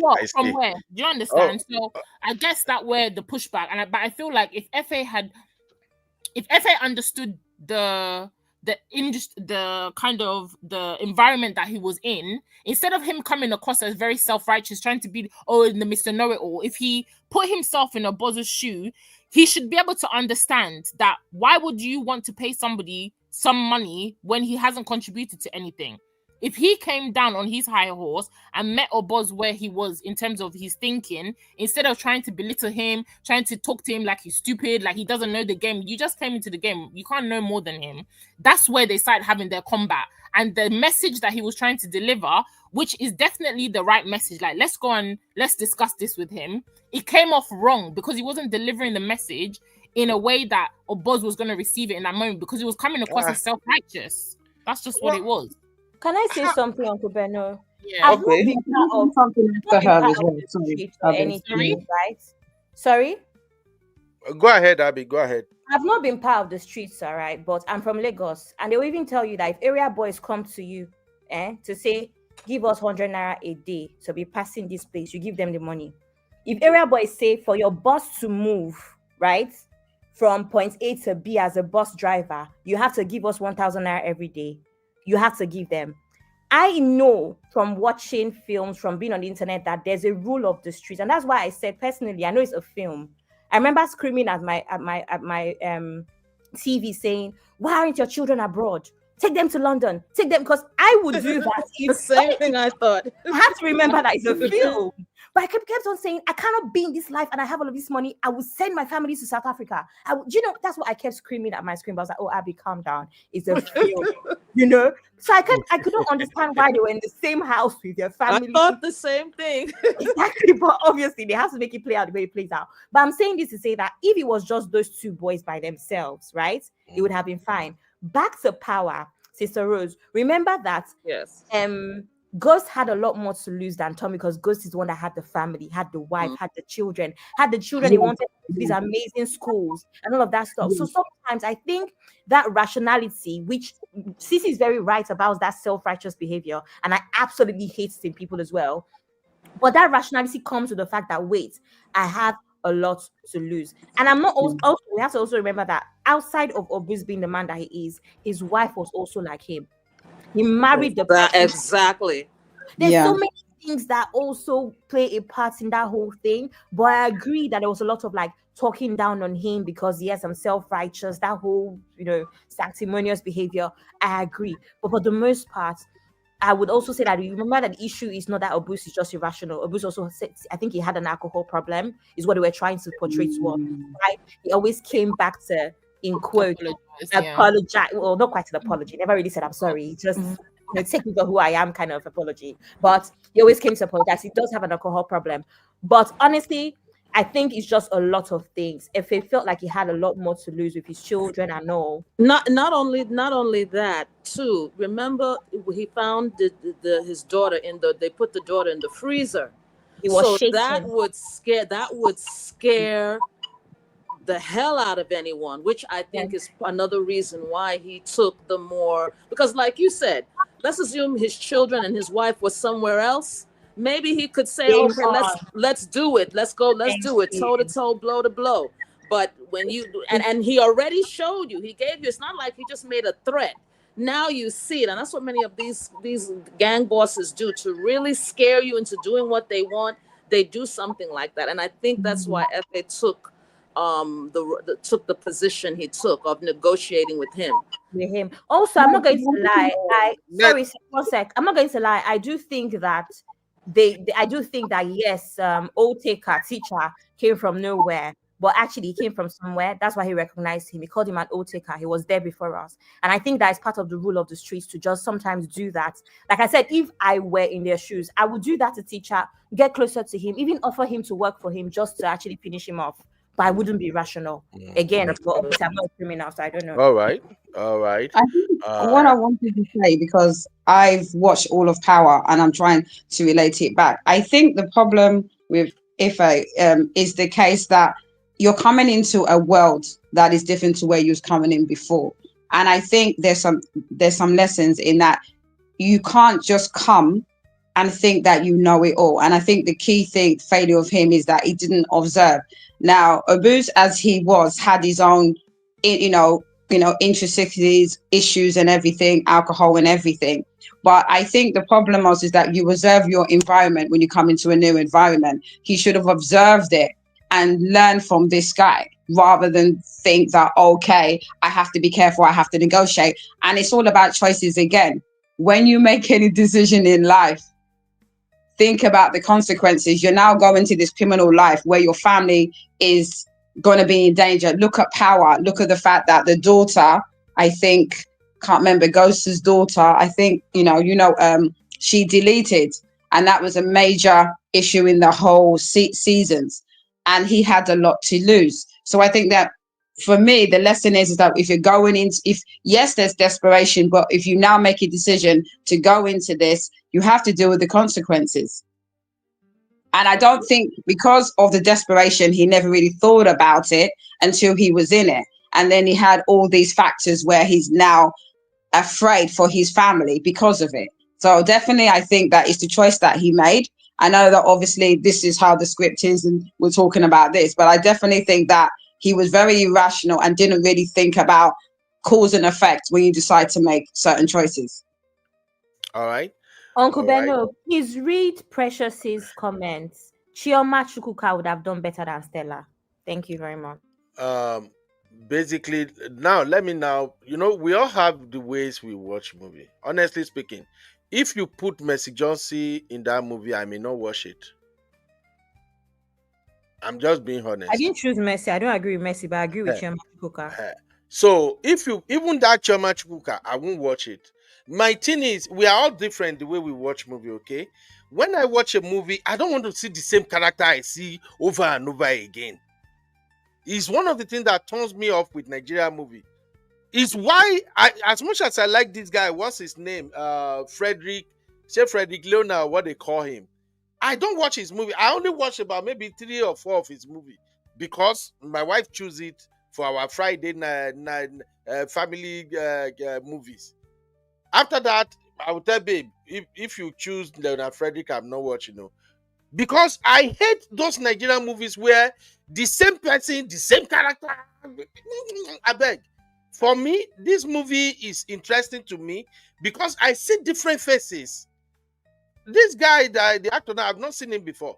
Even that Stella Damasus, the reason I agree with the Stella role a little bit, just a little bit, is because I am not too familiar with the rest of the crew. So Stella happens to be a familiar face one, and then her role is just limited to the role of a wife, a struggling wife with her husband.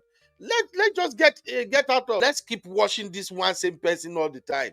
It doesn't bring credibility to me. Oh.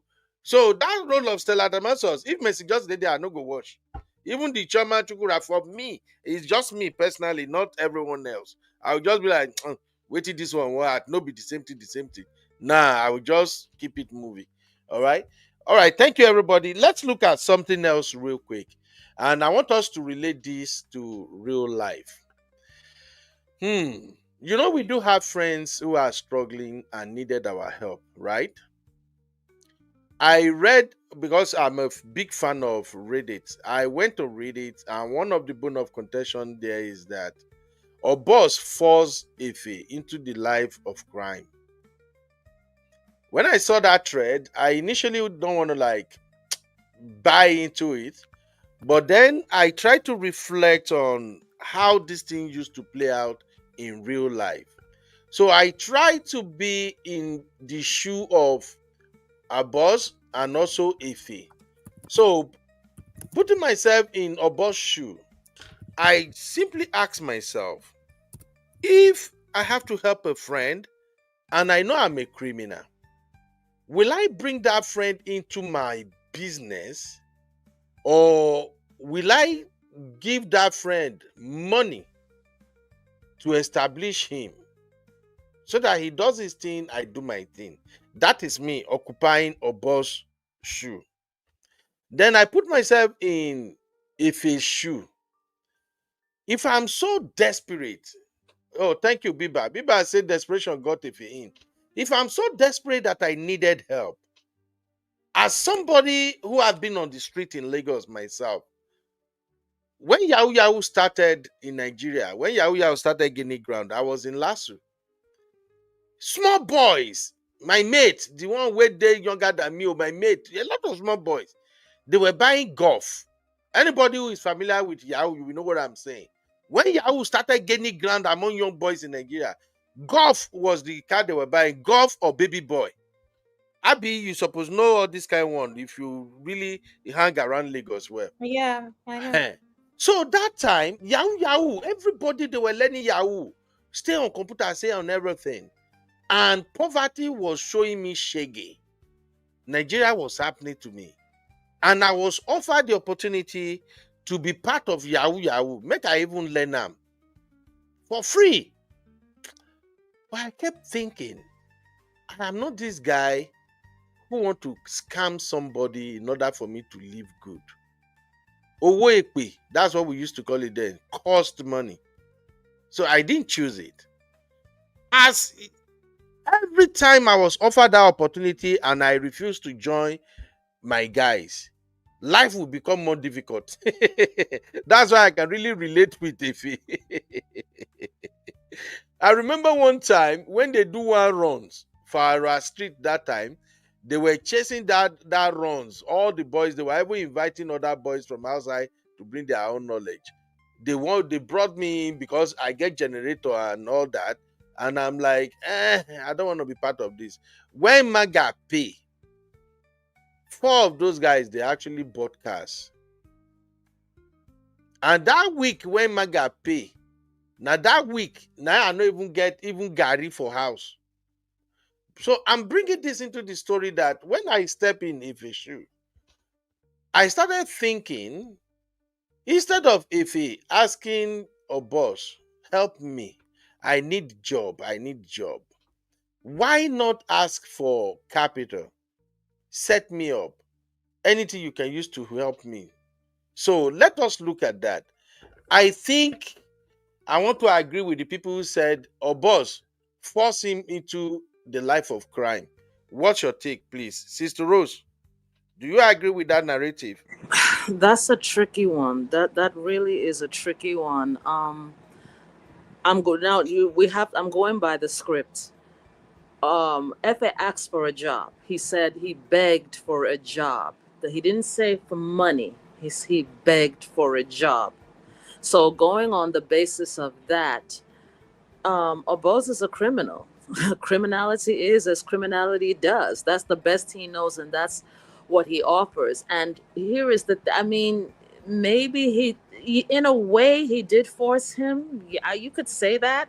Because when he refused, remember what he said to him in the car? He said, I'm offering you friendship, and you refused me. So in one sense, yes, I would say he did force him, but in another sense, and this is where you get to see the majesty and greatness of Butchie's acting. When he looked at him and he said, this is my outside job. This is my outside this thing. There is the inside.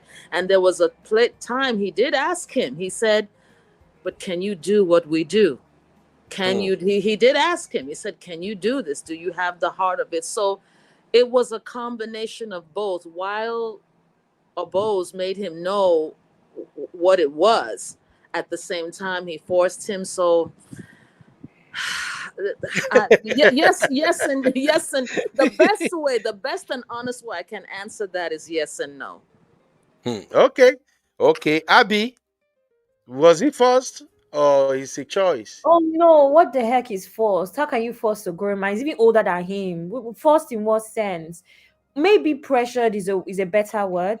Pressured in the sense that he obviously had his own needs. He was desperate to get his family out of poverty. I mean, the part that broke me was when his wife said she couldn't produce milk, which obviously is as a result of poor nutrition, poor diet. And then the babies were crying. They refused to eat pap.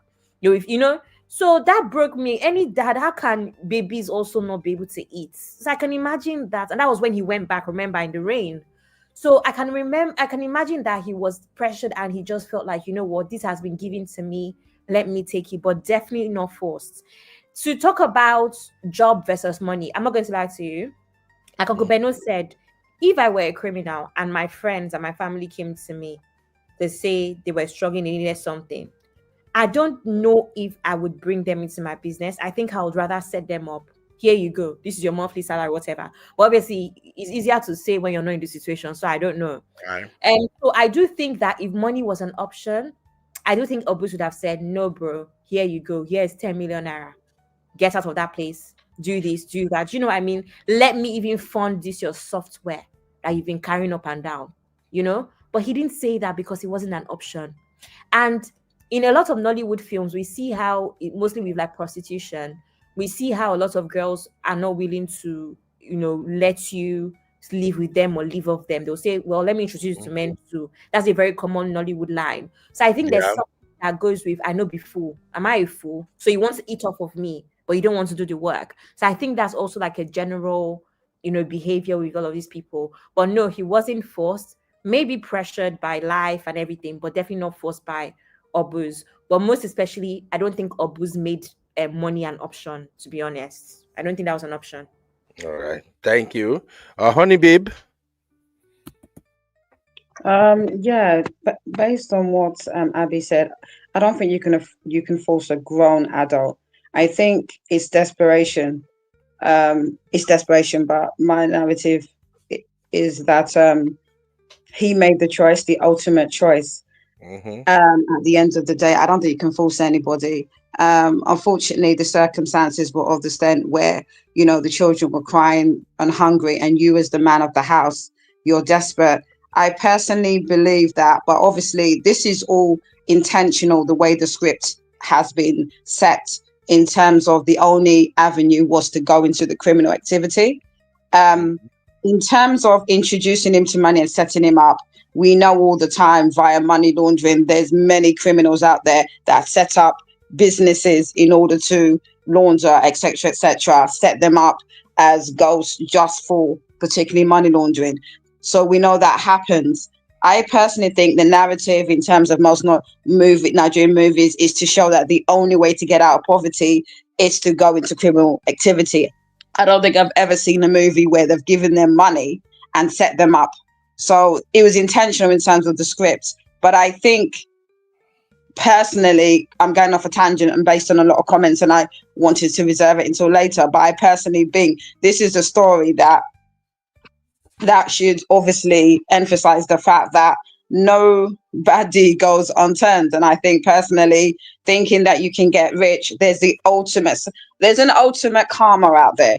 And I think that as much as you're desperate, and there has to be another way. I know in this film there was no other way, but there should be a bigger lesson. I know that's probably something that's going to be said later on.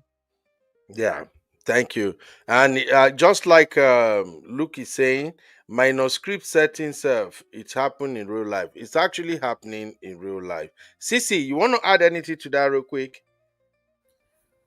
I don't think he was forced. He made a decision on his own, because if we remember when they reconnected in the restaurant, right, in that scene, he paid off his debt. He paid the debt plus interest. Remember, the madam was her name Aduni, the madam of the woman in the restaurant, right? She said that he's owing 280k, and the guy put down 300k. His debt was clear. Right, so if we're talking at the debt that he was running helter skelter to pay and all those things, he already had his debt wiped clean. Okay, so in terms of he didn't have a job, he didn't have means, but he was no longer in that debt that was crippling him. They had time to like look for something, maybe find something to tide them over, right? And more than likely, Oboz probably gave him money as well just to look after himself. You could tell because they managed to come to his house to visit him and stuff like that. So in terms of that, somebody has cleared your debt already. It's only because, like I said, FA just makes poor decisions, right? He makes poor decisions, and instead of him to think things out in terms of the long term, he was only looking short term. When that thing didn't work with the he went to the IT people and then he didn't have his laptop. Oh my god, I died. When he opened Sissy, don't I remind almost me broke again. my TV. Like, oh my god. Did you know what happened there? They took his laptop. His laptop was stolen and replaced with that plank. Yeah, because he was sleeping. Why are you sleeping? You have to be. I want to Why are you sleeping? Sissy, the only debt that was paid was the debt that he owed his restaurant employers. He had the hospital debt of 200. Yeah, but the woman was saying, but the woman at least was giving him time to pay that, not how the restaurant was deducting his wages. He was still working. So do you know that there was a scene where I think Stella was, I don't know what she was doing at the table, where she said what they gave them from Obun's house was 100,000, but they had 250,000 naira debts.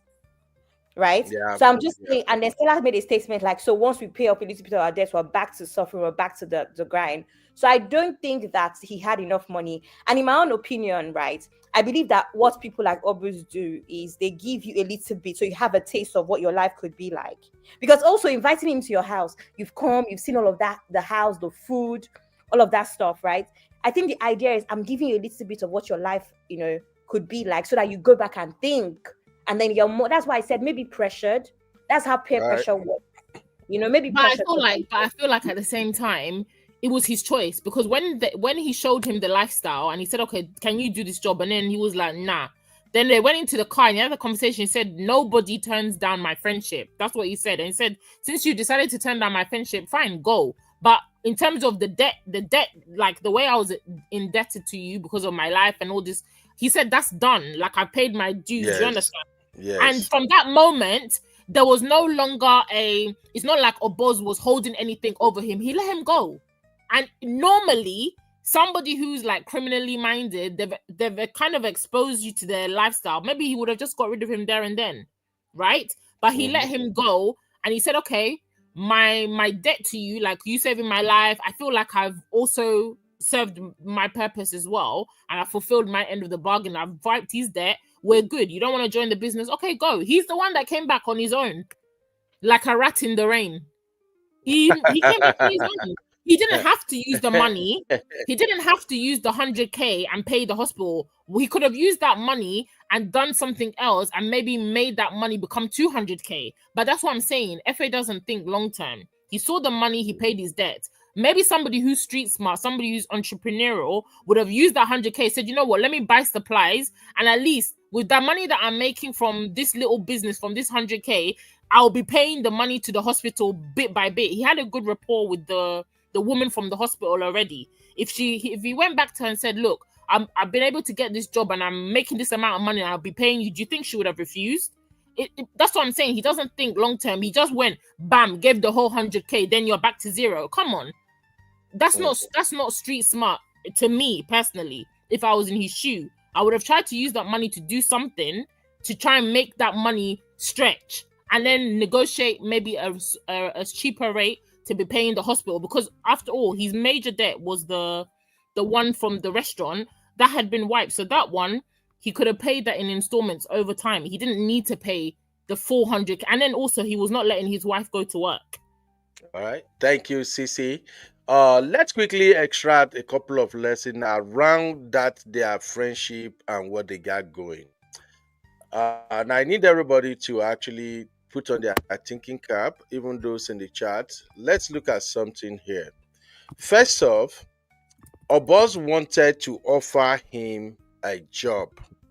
Oboz wanted to make him his manager. That was why he took him to his production center. Do we all agree on that? Abby, Auntie Rose, everybody, do you agree? Yes. No, I don't agree. Who said he took him there to be his manager? No. He wanted to make him his manager. You can go and watch that episode. Okay, I don't agree that that's what he wanted to do. When he took him there, what do you think he wanted to do? No, I don't. I think that he wanted to, similar to what I said about the money, wanted him to see so that I could bring him in. No. He already seen the guy is living large. When they spoke, you know, Oboz, you just have to go and watch it again. Oboz was looking at him, you know, like he was skeptic. He kept looking at him like, should I bring this guy in or something? So when he took him there, he told him, I need a manager. That's what I heard though. He said, I need somebody to help me manage my operations. It was a job. Ma? But do you remember when in addition to when he offered that, do you also remember in that scene, it didn't stop there. He said, this my outside job. Can you do the inside job? And from what I remember, I didn't get the impression that Oboz, it was like you're just going to be only handling the outside stuff. The inside stuff comes along with it. Can you do that? That's when he, you know, remember when he tells him to turn around so that he can go to the secret room. So he offered that, but the guy said no problem. But then he said that's when he brought the sinister workings. Yeah. So anyway, the point I wanted to highlight is this. I think Oboz made a mistake, and we can discuss that briefly. Why I said Oboz made a mistake is this. You shown this guy your secret, and he turns it down. And you told him, I've paid my debt. I don't owe you anything again. I offer you a job, you turn it down. Now, this guy went and came back in 24 hours. If I am in Oboz's shoe, I'm not taking him back. That is the lesson I want to recommend. I'm not taking him back. I will give him money. I won't take him back. And in real life, sometimes there are some people you don't bring in. If God bless you, give them money. Let them just go. Because it will save you a lot later in life. So I think Oboz made mistake by accepting him back. Absolutely. However, I think Efe was also too smart. You know, Efe is educated. Efe is super smart than Oboz. Efe already read Oboz's move that it's like Oboz is not going to take him back. And that is why he instantly proposed the only thing Oboz cannot resist. Exactly. That, hey, you are making money, but this is not money. I can actually make you big money, billions upon billions, I In promise you, I dollars. can bring In this. dollars. In dollars, yes. And there is something about people who are hustling, especially people whose main business is money. When you give them more money proposition, they can't resist. It's the same thing that is happening in politics in Africa. In Nigeria, for instance, why you see all these politicians moving from one party to another, trading loyalty, every Eke market day, is because they are greedy. They are always looking for money. So anybody that offer them money, that's where they go. So in this movie, I think Efe realizes that Oboz is not going to accept him back. You saw him kneeling down, crawling, begging, please, I'm so ready, I'm so ready. Then he now said, I can make you money, a whole lot of money. And that's where he got Oboz. So do you agree that Oboz made mistake or not? Let's start with Sister Rose. Ben, excellent. You are 100% correct. Thank you for pointing that out. Oboz made a mistake. You know why? Which you said, this guy is soft. He's not for the streets. Like we in America, we say he's not about that life. Yeah. You don't bring somebody, it's too risky. As much as you care about him, it's too risky to bring to someone like Efe in. He doesn't have the heart. He doesn't have what it takes to be in that kind of business, which is what led to his demise. So you are 100% right. I didn't even think of that. But you also brought something which is an excellent point, which is, and this also shows and is a lesson to the issue of greed. Because Oboz should have refused, but because of that greed, I don't know, businessmen are always looking, they're always looking for more opportunities. So can we fault him on that?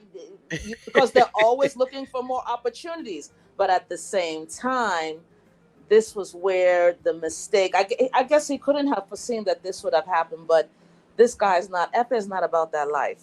You don't bring a softie. They say you don't bring a knife to a gunfight. Yeah. He's too soft for the game. He shouldn't have brought him in. He should have cut it loose and then given him some money. But the greed, the lust for money is what made him make that decision. Yeah, thank you. Thank you. Abby, you want to add anything? Anybody, so that we can move to other points? Abby, you I want to don't add anything to know. that? I'm 50-50. Do you know why? Because I Why? think that is just execution. It's an execution problem. I'll give you an example. He knew to not show his face to the people that worked in the other places, right? He went there with a mask every time. Why? Because he knew that those people could snitch. He knew that if they ever got away, he never wanted it to be traced back to him. So I think that with his own friend Efe, it was execution, because really and truly, it was a good idea for him to upgrade his business with someone that had the brains to bring in the computer aspect of things, the AI and all of that stuff that he was willing to do, which because of where Oboz is from, he probably would not have gotten the opportunity. So it was a good opportunity. I just think that he should have been more professional. He brought him into his life way more than he should have. And I understand that it's easier said than done, because that's someone that he's known from back in the day. So they're already friends and have that connection. But I think that if he had put him at arm's length, just like the rest of the team that he had to hide from, it would have been best. Even in that business, he had no reason. This is what I'm saying about, being strategic and not being, what's the word we've been using for Oboz? He's just irrational. Even the idea of coming to meet in his house, all of those things, you can't do such a dirty business and any meetings that happen in your house besides those that offer you security. So I think that the problem here is strategy. The problem here is just not going about things the right way. But I cannot say that Oboz should not have made his business better and easier and more effective if you got the opportunity. If what I'm saying makes sense. But I just think that the strategy behind things and how he got close to Efe was not necessary. Yeah, thank you. Sissy, Sorry, anything? Or Honey Babe, anything? I think I was going to say that definitely there was no strategy, because even from the point of view that they knew each other from way back, you don't bring an outsider into your business. You are very strategic. Even if while they now offer you this kind of promise that I'm gonna increase your money, or I'm gonna have new procedures, IT upgrade, etc., you would keep them at arm's length. You would watch them. You would just give them a time. You test them.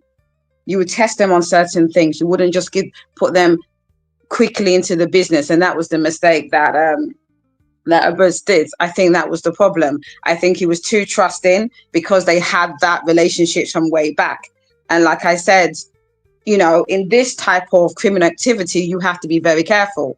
I mean, he was wearing a mask, like you said, so that he was very careful. He kind of lost all composure and rationality because he was someone that he knew.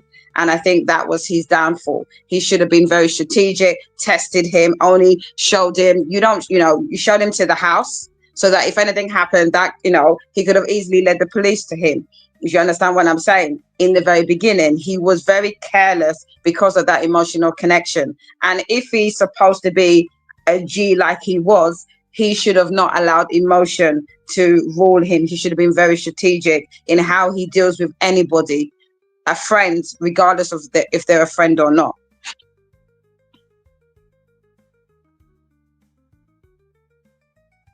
Sissy, anything, Sissy? Yeah, so I think I agree with Honey Babe. She actually said what I was gonna say. It's like you read my mind. Definitely. I think FA in Oboz, he was looking at the relationship in terms of like a loyalty, brotherly, every time brotherly, but it's like he's not your brother. So I feel like he didn't judge FA well enough because he was indebted to him because this guy saved your life. I get it, right? But he didn't realize that the relationship that FA, or maybe the outlook he has towards you, is not that deep because he didn't even recognize him. Do you understand? Like, he didn't even recognize him. And I don't know how long it would have been, but somebody who, if you're really like bros, you save somebody's life and you saw them years later, how would you not recognize them? He couldn't even recognize him. So that means that shows me that really the way he wasn't in his mind after he helped him in that incident, the way that obviously Oboz probably had him in regard. Do you understand? So that's one. So him coming back into his space and them reconnecting, like Honey Babe said, he definitely gave him too much access too soon. He never tested his loyalty. Obviously, it's a film. There's a timeline. We can't be on the film for years and years. I guarantee, you know, it's not realistic. But in terms of how those people work, he trusted FA too quickly, and he underestimated his ambition. He underestimated the way that he was always, you know, all this. It's the same thing in Power. Tommy and Ghost had that same dynamic. Ghost eventually started resenting Tommy. If you watch Power, you get it. And Tommy felt like, you're always underestimating me. You're always talking to me like I'm crap. You're talking to me like, you know, I don't know what I'm doing. I don't know the game. Yes, Tommy was erratic, but trust me, he was loyal. And that was something that Ghost never was. Ghost was not loyal. Ghost was doing things to put himself ahead to get where he needed to go. He didn't care who he trampled on. And that's similar to FA. Do you understand? So he underestimated the ambition in FA and maybe mistook it like, oh, he's talking over me just because maybe, you know, he's trying to think, oh, this guy saved my life. He blurred the lines of friendship with actual business, which is very dangerous. That's why they say don't get into business with your friends. Don't let your emotions drive your business relationships. Somebody will always think that they're becoming, you know, they're going above you and they want to take the lead. If he judged FA well, he would have seen that this guy, he's eventually going to want to break free of this control that this box that I put him in, being his partner. They weren't even partners. Did you hear when he laughed and he said, we're not partners? He was still giving him a percentage, isn't it? I think they were still doing that 30 or 25, 75% that they were doing. So you were never a partner. You were always his employee, even though he called you brother. And it was only towards the end of the show when he told FA to go and they kind of had their separation that he realized how he genuinely cared about FA. But up until then, he didn't see him like that. He was saying brotherly, but the brotherly wasn't really there like that. Do you understand? So he exposed himself too soon to FA and he totally misjudged his hunger And if he saw that early, he would have known that somebody like Efe, with his smarts, with everything, he will definitely be your rival. He's never going to be your business. He's never going to want to work with you as a partner. You're only empowering him to take over or to eventually betray you, which is what happened. And that's just what it was. Wow. Thank you, Cici. Yeah. Thank you, everybody. I think, in fact, I'm learning more from this review than even the show itself, and that led me to another lesson I want to draw upon. Cici just mentioned something critical now, that Oboz should have known that if he is smarter than him and is well read than him, and I wanted to point out something for the younger folks who might watch this later, and for those of us who have siblings, brothers that we have to advise one way or the other. I'm big in something. I do advise the young men that I mentioned, that I mentored all the time, that always know your strengths and weakness. A lot of people focus on their strengths and they never took time to evaluate their weaknesses. If you know as much about your strengths and you don't know your weakness, the problem is your weakness might turn out to become the downfall. That will not be our portion in Jesus' name. Shout out to Amen. Bless, Amen. Amen. Bless and Annie. You guys are welcome. Thank you for participating. You see, anything in life generally, when people made mistakes, even in relationship, in everything, if you don't pay attention to your rear view mirror, you wouldn't see the dangers lurking behind. We all drive, so you guys should understand this analogy. The rear view mirror and the side mirrors, they play powerful role when you are driving. The reason the engineers who design vehicles always put that rear view mirror and the side mirror, even now they included cameras. If you drive a Tesla, you can see almost all the vehicle around you from your screen where you are driving. It's because they know as human, we have weaknesses. So they were trying to cover up our weaknesses. So if you bring this into this movie, Oboz did not realize his weakness. Even the time he finally realized his weakness, from how he became partner to Ife, to the point where he was betrayed, because he actually went to that bar to meet Ife to say, "Look, brother, I made mistake.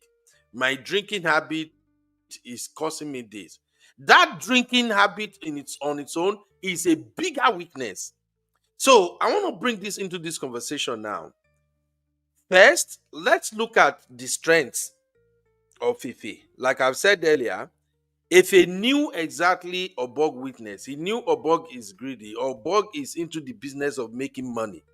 So when Obog was going to rejected him, he threw the candy of that I will make you more money at him.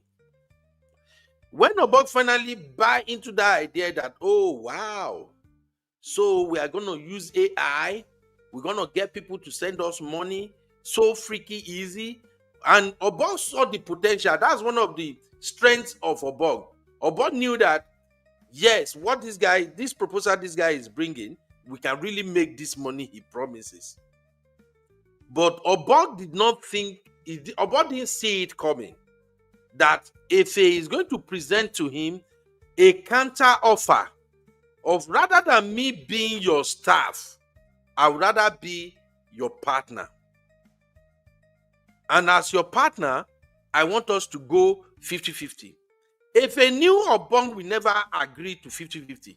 I don't know if you guys are following my analysis now. If a new, someone with Obong character will not agree to 50-50. That's why he now proposed 60-40. And finally, I think they left up at, is this 75-25 or something? Yeah. So those are the strengths of Ife. The ability to negotiate. The lesson I want young men and ladies to learn is that everything in life is a game. You must know how to win. And Ife displayed that in this movie, that he already talked about everything. He knew how to put Obog in a corner. I haven't watched Power, But from the example you Oh guys are wow, showing, have you not? Jesus, where have you been, Uncle Ben? Go and watch it. It's no, I fantastic. didn't watch Power because they were offering it. Is it on Stars? And I already have all these subscriptions all over the place. So I was just cutting off my subscription when they put it on Stars. I'm just like, look, I don't want to pay money to Go watch and it. watch So it. Start I didn't watching get it. to watch It's it. very, very good. From the explanation here, I already have a clue how it went. So you see, the power of negotiation is always a strength. And I want to advise every young folks out there that may get to watch this clip. If you can go to school, you can get all the degrees in this world. If you don't have the power of negotiation, if you don't know how to bargain, how to put your opponent in a box, so that whichever way they want to go, you are coming out with at least a powerful benefit to yourself or return to yourself, you are going to be a loser. So that is the strength of Obong and also the strength of Efe. Now, the weakness is in Obong is that his family is his major weakness. And I want you guys to also help me analyze that, my sisters. Uncle Ben, can I just say something that we missed? I don't know if anybody, before we go to the next thing, why I feel like Oboz, just because of his maybe being street smart and all these things, he wasn't reading, he wasn't able to read, he didn't have the intelligence to read Efe. But do you know that Efe already showed Oboz he was already, his alliances, he wasn't a loyal person. Because if we remember from the thing, this is why I watched it the second time and I caught it the second time. When he went to the restaurant, it's actually the scene. He knows that his friend was trying to talk to the girl in the restaurant. The girl disrespected him, right? Okay, fine. He was trying to calm his friend down. They left. Why would you, as my friend, now go and take the girl's number, and then later on he bought Sparkle, the sunshine girl, to the dinner that he was having with Oboz? What was the intention behind that? To antagonize him. So in that moment, Oboz should have read that this guy is not flipping loyal. Because if I'm out with my friend and I'm trying to talk to a guy, and then let's say I say that, me and Abby go out and I'm like, I like this guy. Okay, the guy doesn't talk to me. Then the next thing, Abby goes behind my back and collects the guy's number. Then the next time we go for dinner, Abby's coming to the dinner with the guy. From that moment, I know that you are a witch, and me and you are not Why friends. me? Why didn't you use honey, babe? I'm sorry, I just saw you. Even honey, babe. And I'm saying that because originally, when I watched the show, I thought that he made that move after he found out that Oboz was sleeping with his daughter. But he hadn't yet found out that Oboz was sleeping with his daughter. So again, I say, what was the intention behind him doing that? So to me, from that move that Efe made already in talking to that girl who already disrespected his Cody, his boy, his brotherly, why would you then go and collect the girl's number and then bring the girl to the dinner that you're having with your boy when you know that the girl already is hostile? She was already moving mad. She doesn't like the guy. She's disrespect. What was his intention? Like, Uncle Ben, do you understand what I'm saying? So when I watched it, I thought that he did that after he found out, like, okay, you are sleeping with my daughter. Me too. I'm going to go and get the girl. That when it made sense to me. But when I watched it again with my daughter, I saw the aha. So Efe is the one that was doing this foolishness to begin with. I'm not saying he hadn't found out that he was sleeping with his daughter, fine. But I'm just saying, what was Efe's intention by bringing the girl to the dinner? It was to undermine and antagonize Oboz.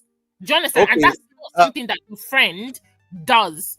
And Oboz should have read that situation and said, this guy, he's already moving mad. He's not a loyal person, because somebody who's loyal to you is not going to go and start canoodling with the girl. Was already his enemy.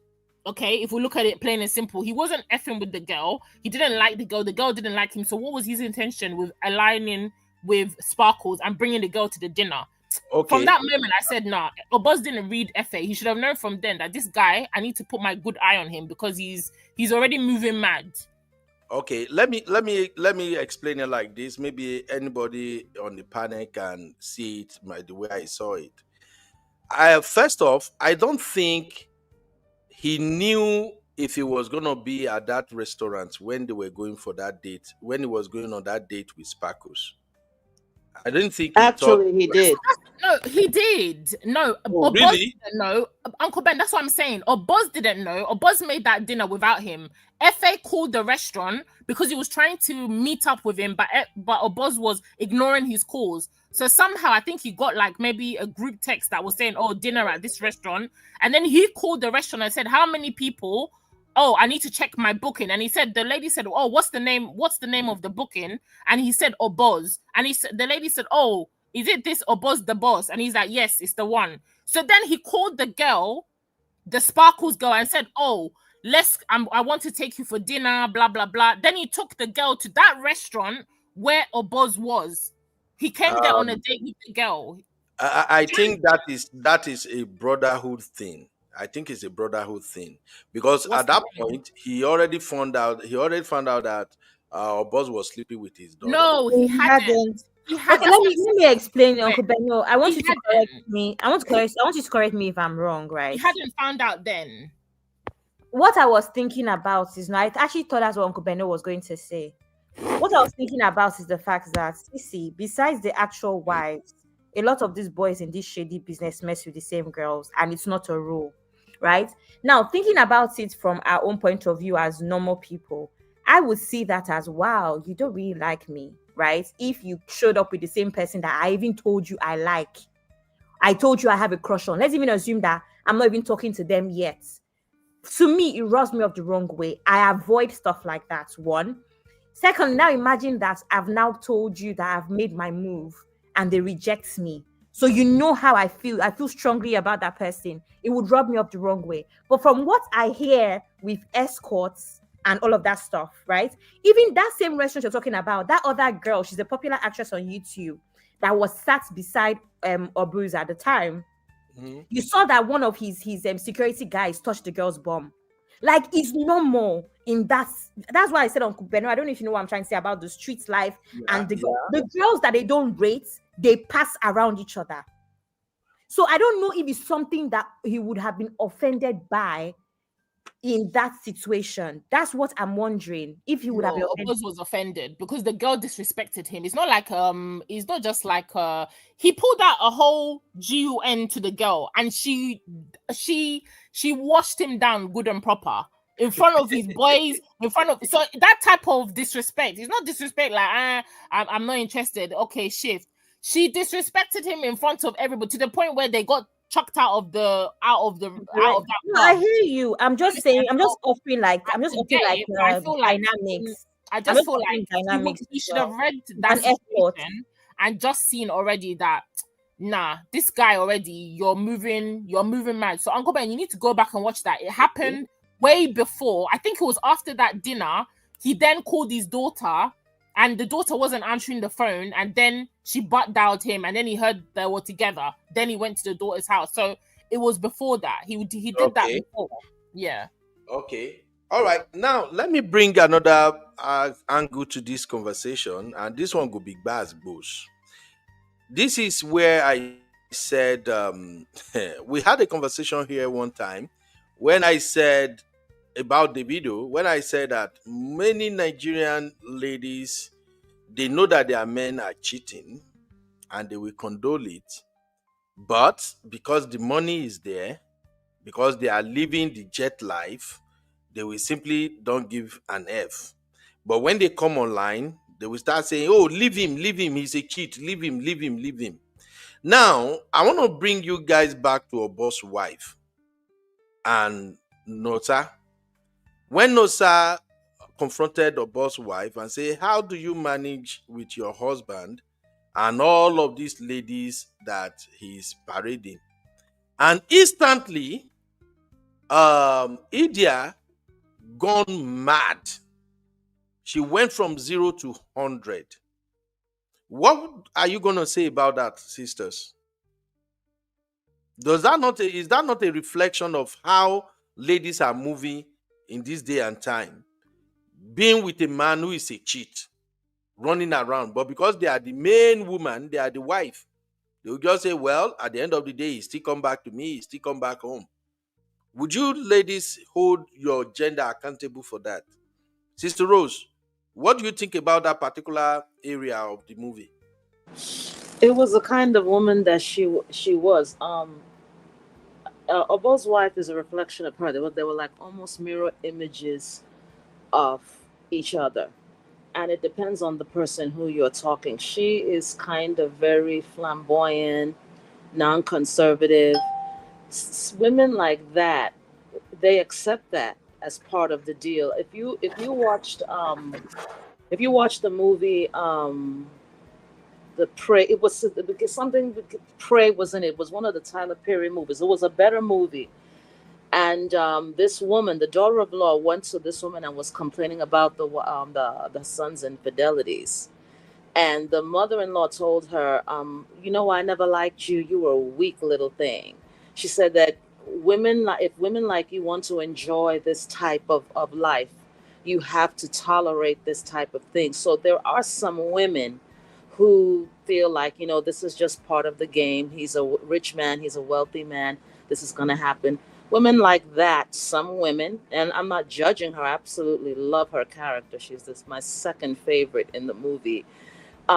They accept that, okay? But deep down inside her, she knows. So that's why when Efe's wife came to her, she didn't like it. And I think she genuinely loves him. I really do think she genuinely loves her husband. I don't think it's just about the money. They're just the same type of character. When you are that type of character, those type of people accept that. There are some women, though, who will not accept that. And then it's going to cause a whole lot of problems. In fact, I think that's even the reason why she's able to stay with him that long. Had it been a woman who would have held him accountable, I think he would have said, no, we can't do this. It wouldn't work. So I think it depends. I couldn't do it. Then that's not me, but it works for her. She's okay with it. She's accepted it.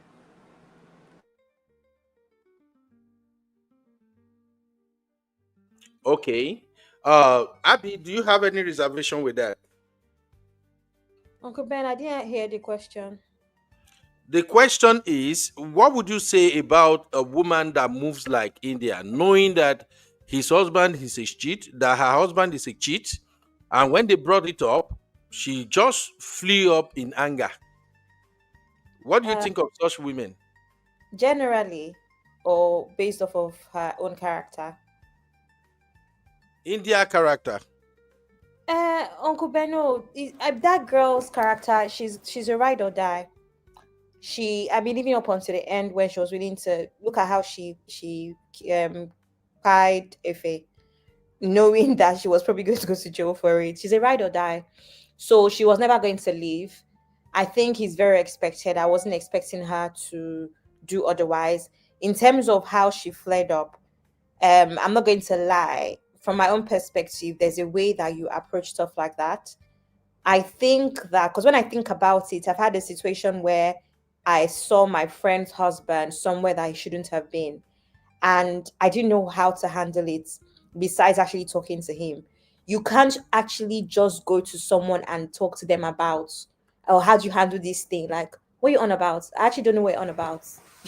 So I kind of agree that, her reaction was based off her character, but I don't think Stella had any reason to be asking that question outrightly like that, And then for her, she's a ride or die. That's her character. She was always going to stay there, fight for him, die for him if it came down to that. So yeah. Honey babe, accountability. Any accountability here?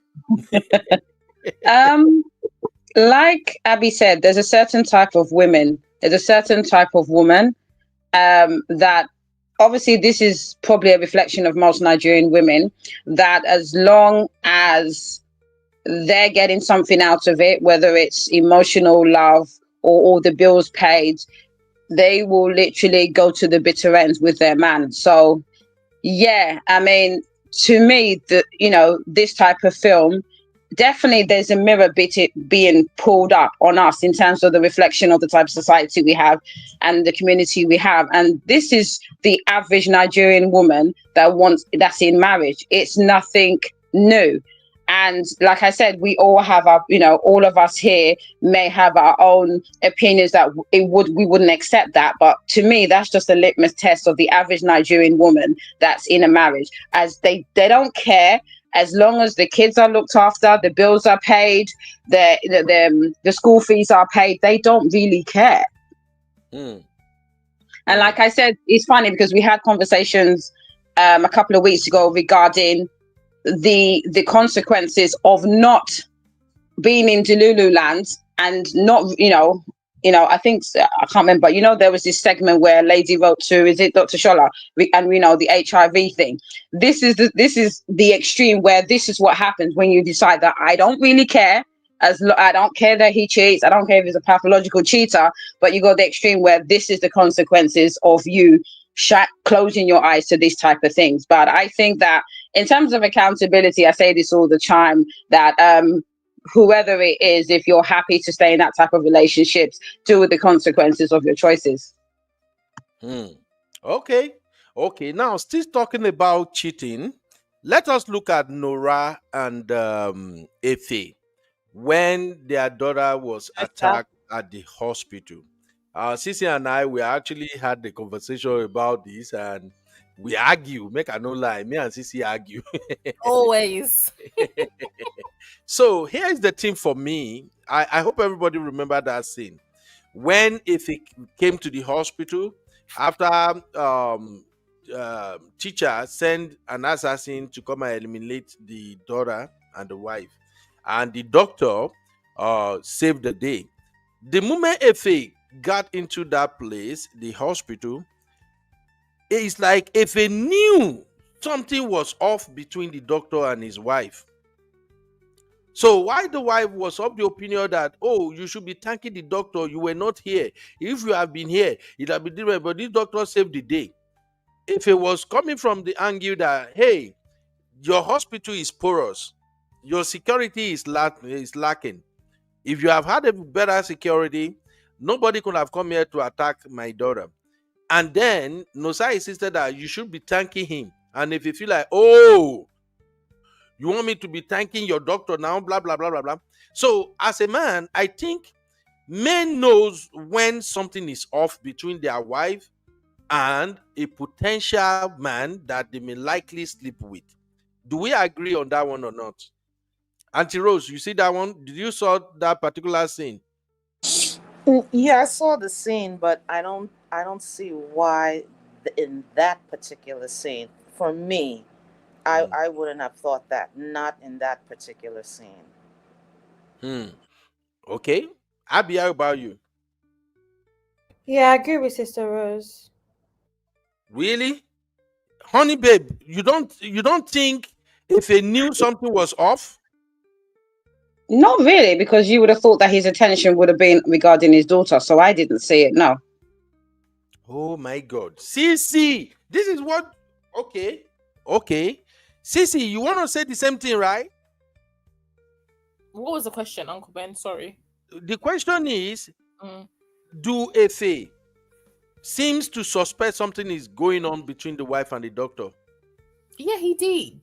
He was already like, when he came in, well, from the scene, yeah, he already had this kind of thing towards the doctor, because I mean, somebody that saved your daughter, he didn't even say, okay, yes, there was a security breach, the guy managed to get into the house, I mean into the hospital room, but at the end of the day, the man saved your wife. He got stabbed in the whole fracas, right? He didn't even say, oh, thank you so much. The security breach was not really the main thing. He already had like a vibe, because the woman, his wife, was defending the guy, saying, oh, you weren't here. Like, she was undermining him. That's why he even got peed off at the end. And he said, listen, you're undermining me in front of another man. And when women do that, there's usually a reason, right? So he came in already and had a feeling like, this this guy is off. Like something is off here, definitely, because his reaction is not a normal reaction for somebody who should actually be saying, "Oh my God, thank you so much. I hope like being concerned about the guy." So because he was injured, and really and truly, it's none of his business. He's just doing his job, and he got injured in the process of trying to help your family. Maybe he felt like, okay, he wasn't there, he wasn't able to do the big man. But at the same time, his reaction towards the guy was very hostile, unnecessarily to me, and that was coming from somewhere. Okay. I know. I have to say something. What All I right. think that he was feeling at that point is not that he thought anything was going on. I think it was just inadequacy he was feeling. He was feeling inadequate at that point where I'm sure what was going through his mind is I can't even protect my family. And then, so he was feeling inadequate. Now, I will speak from a woman's perspective. And I don't know if men feel this way as well, but I know you can let us know. A lot of women sometimes, it's not about, I know I've been in that situation with men where I'm just like, they will tell you about somebody, maybe a female friend or someone that they introduced to you. And your issue is not that you have trust issues. It's just that you can see how that person feels about him. I don't know if what I'm trying to say makes sense. So it's not always about your own partner. It's about the other person and realizing that, wait, I'm trying to tell you that this person would have you if you let them. So I would rather that this person is avoided. I've also felt that way about platonic friends. I've avoided some male platonic friends specifically because I know that if I let them, do you understand? So I've kept them at arm's length for that reason. So there are people like that. So I think the vibe he got was more from the man, not his wife, not Stella, more from the doctor, where it's like I think there might be a soft spot for my wife here. But more especially, all of those things, the only reason why there was room for these thoughts is because at that point he was feeling inadequate as a man. That's all. Okay. Now, still on Nosa, do you agree that Nosa did not give Efe the necessary support overall, besides when they were broke? But as soon as they were rich and all this trouble started coming up, would you agree with me that Nosa did not give Efe the right support? Sister Rose? Yeah, I kind of agree with you. Like, I didn't feel it, but Ben also too something. I This is where the movie, the writing was kind of off. If you look at the dialogue and the arguing, it was just kind of unrealistic. But if I were to go by what I saw, as disjointed as it was, no, I didn't feel that there was support. Cause like, all right, there was the one particular scene, the very first scene when they were in the flat, when he said, "Can I ask for one more favor?" And then we see them in the scene where they're in this new flat, right? This new apartment. And she was saying, "This is not us." And he's like, "What did us do for us?" It's like he's trying his best. So what more? What do you want? You want to stay? I guess they were living in something like "Face me, I face you." Do you want to stay in this ghetto? Do you want to stay in this slum? Or is this so? It may not have been the best choice, but he's trying his best.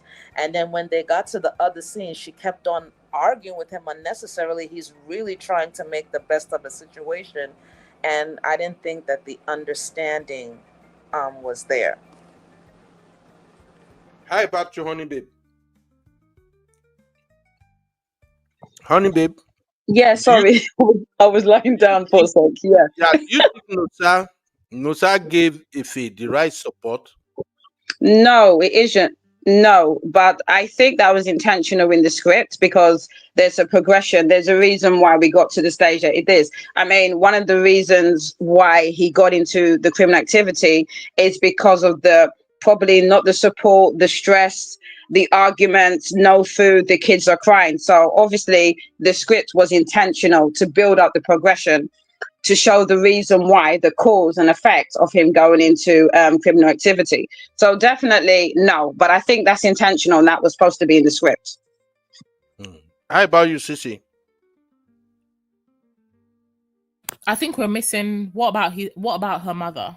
She didn't support him. Her support was transactional. I felt that she became very cold emotionally towards him, even though the man was doing it for you. He was doing it for his family. Even though we say that it shouldn't be an excuse, but it's definitely a valid reason.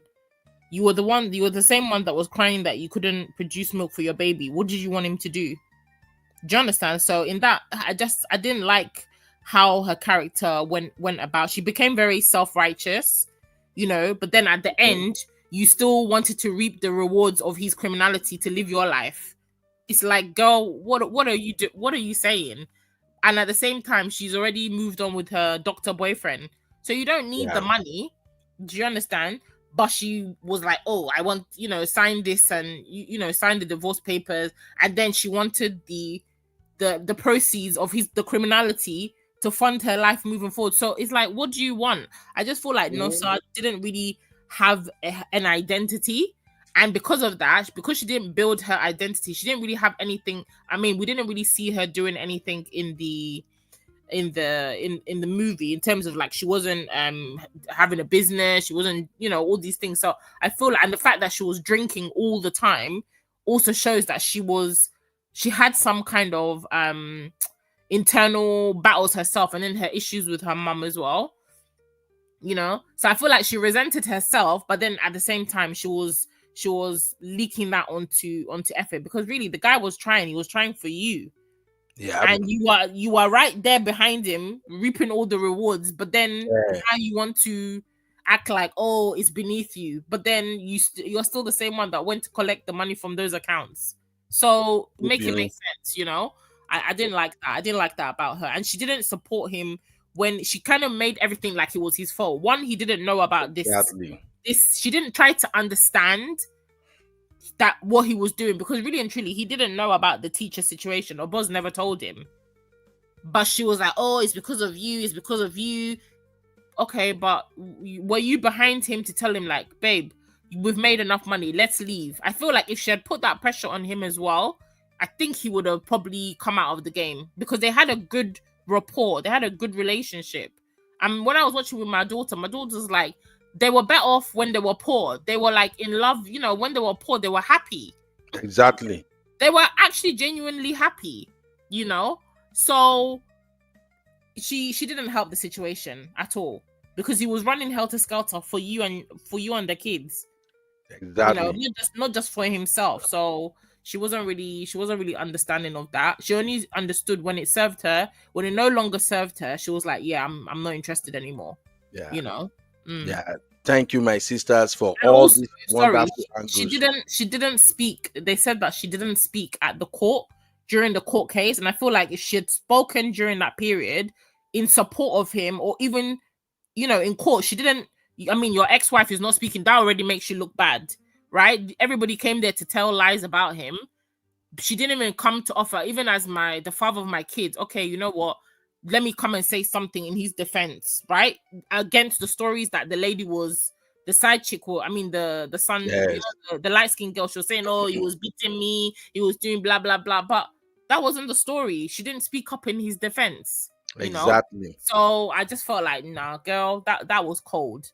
Exactly. But this story was about loyalties, and a lot of people here they were only self-serving. All their interests were self-serving. Even FA's own was self-serving. Nosa, hers was self-serving as well. The only person that was loyal, I think, was Oboz. That was it. So yeah. Now the final thing, that there's still so many aspects we can cover, but we've been here 2.5 hours. But just to bring it home, we're still gonna be having other conversation about the movie, of course. But to bring it home, I want us to talk about something that is really deep and is affecting us individually based on this movie. Would you say if he is right to have sacrificed Oboz to protect his family? Because I'm going somewhere with this. I know some women may not agree with me on this one, but majority of men, family means everything to many of us. We live for our family, our children, our wife. I'm talking about high value men, based on our definition of high value men on this platform. And when we say high value men, we are not talking about high net worth men. I think one of my sisters defined it, either CC, somebody defined it, or Sister Natu Somebody define it here once, that there's a difference between a high valued man and a high net worth man. We're talking about high valued men who provide and protect, men who will do anything to make sure their family is okay. And when you threaten their family, they will throw caution to the wind and come for you. So now, looking at how Effie succumbed to teachers' pressure in order to sacrifice Oboz, would you say Effie he went too far to have allowed teacher by his own friend, the friend that actually paved way for him, in order for him to save his family?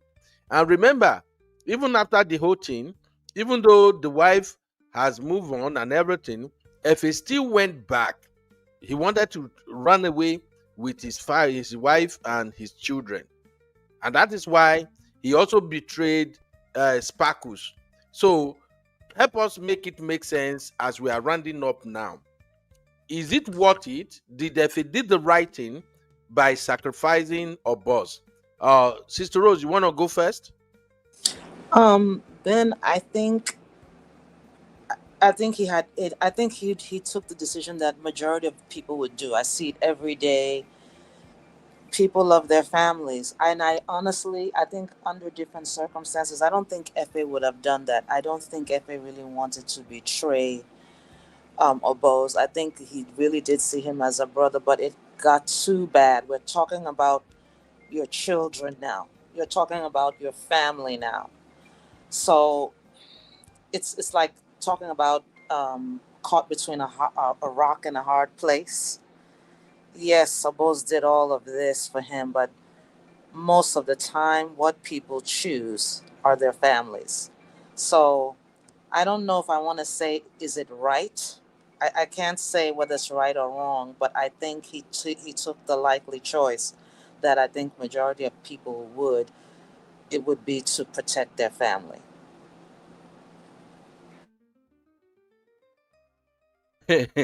Abby, shout out to you, my sister Annie. Annie say total betrayer. Abby say, hello, this question is tough. Abby, what make it tough? No, it is tough. For me, I go with Sister Rose as well, where I'm not trying to be funny. His children over Oboz, like that was basically what it was. I mean, what was he supposed to choose as opposed to what? But again, like I said earlier on, I was asking why these people cannot go to London. Send them to Dubai. What's going on? Yes. Because it would have saved everybody stress. London. Okay. I just go and rest, go on holiday, go and live there because they had the money, right? Buy them one of those Caribbean passports. Let them become citizens of another country. I don't know, but I don't know. I don't think he was betrayal, but again, I still insist that things could have been different if Oboz just would calm down and listen. I think that a better plan, would have been to bring teacher closer and then finish him off, or bring his own staff closer, something like that. I don't know. That's what I think. I don't think he had to get to that point. I think I don't know. Strategy is just wrong. But if I had to pick, Oboz had to go, obviously, because he was protecting his children. So yeah. Honey babe, how about you? I'm gonna put my accountability hat on. Of course, it's two questions really. Obviously, this is a fictional drama, so yeah, it would make sense to save your family. And I do agree with what Abby said. There could have been other strategies. You have that kind of like saying of like, bring your enemies closer kind of thing. So he could have put teacher closer, found another way to deal with the situation. And he could have, if they'd had that relationship, the husband and the wife could have said, you know what, we've made enough. Let's go to London, as you said, Abby, with the kids. Do you know what I mean? But I have this dilemma as well, that in real life, would you want to do that? Because there's consequences. You do that type of thing, you go to jail. If you go to jail, you do the time, or in some places, you lose a life. I mean, we'll go back to the situation of the senator that was sentenced in, is it the senator? Have I got it wrong? Yeah, in the UK, where their daughter had a terminal illness, and there was a justice. You know, it makes sense. You want to save your child, but there's the morality of it. Does the means does the means justify the end? And he was, it was found in the UK. As much as you're trying to save a child, you cannot do human trafficking, and you cannot incentivize an organ, and he was punished for that. So I think there's two questions in terms of, yes, it's a fictional film, so yes, but in reality, do we want to say that this type of thing is correct? Because there is consequences to this type of thing in real life. Sissy, over to you. In terms of the movie, obviously it's a movie, so when we put it like that, then yeah, he felt he was doing the right thing because he felt like he was saving his family. But even in the movie, because FA wasn't about that life, Oboz was never your enemy, and you getting rid of him was never going to be the end of your problem with that guy. He just didn't see it. His lack of judgment, again, he wasn't able to read that you and the guy is not just the debt is not going to be paid off just like that because of that. Do you understand? You just eliminated your ally. That's all it did in terms of the show. But if it's a real life situation, I mean, in terms of, am I going to sacrifice my friend over my kids? Am I crazy? It's a no-brainer. It's my kids. There's no two ways about it. I'm gonna do, as a mom, I'm gonna do everything to protect my kids, protect my family. That's not even up for discussion, unfortunately. Sorry, that's just me as a parent. But in the movie, FA still had other options, but because he's not really about that lifestyle, he just couldn't see beyond. He couldn't see beyond his nose. He couldn't see further than that, and that's why in the end, what happened to him. So, yeah. I think we are all missing something. I want to shock everybody now. Yes, let me shock you. Yeah, let's here it comes. What? Go on, give it to us. All right. What I want to say right now is coming from my street experience. Sorry, Uncle Ben, can I say one thing? Go ahead. I said this to you in the backstage. The person, because remember they said that he should offer somebody, but then after he said, okay, bring me, like, he should bring Oboz, right? He should have sacrificed his wife. You are a bad woman. That's not a nice thing. That's easy. Why you doing like this? No. Are you serious? He should have sacrificed his wife. Finish. Because in that way, Sissy, if he sacrificed his wife, he would have now been dead. Because why? Because Oboz would have killed him. So that's why it was to end his own wife. His wife. Technically, strategically, it was better to end Obuz's situation, his own situation, just by ending him. If you end Obuz's wife, Obuz will not come for you. Obuz's wife, not the wife. FA should have. No, I think FA's wife. Is that what you're talking about? Wife, yes. But that was not fair. That was not what they asked him to do. So I know. I'm just saying. To me, that was the perfect scenario because he gets to keep his kids. He still continues with this thing. Do you understand? Because I felt like his wife was the dead weight at the end of it, and if anything, she was the one that no longer offering him. But Cece, as soon as someone says, you know what, I want you to delete someone, why can't you buy a ticket? Like Abby said, I go to London, America, or Canada. Why didn't he run away?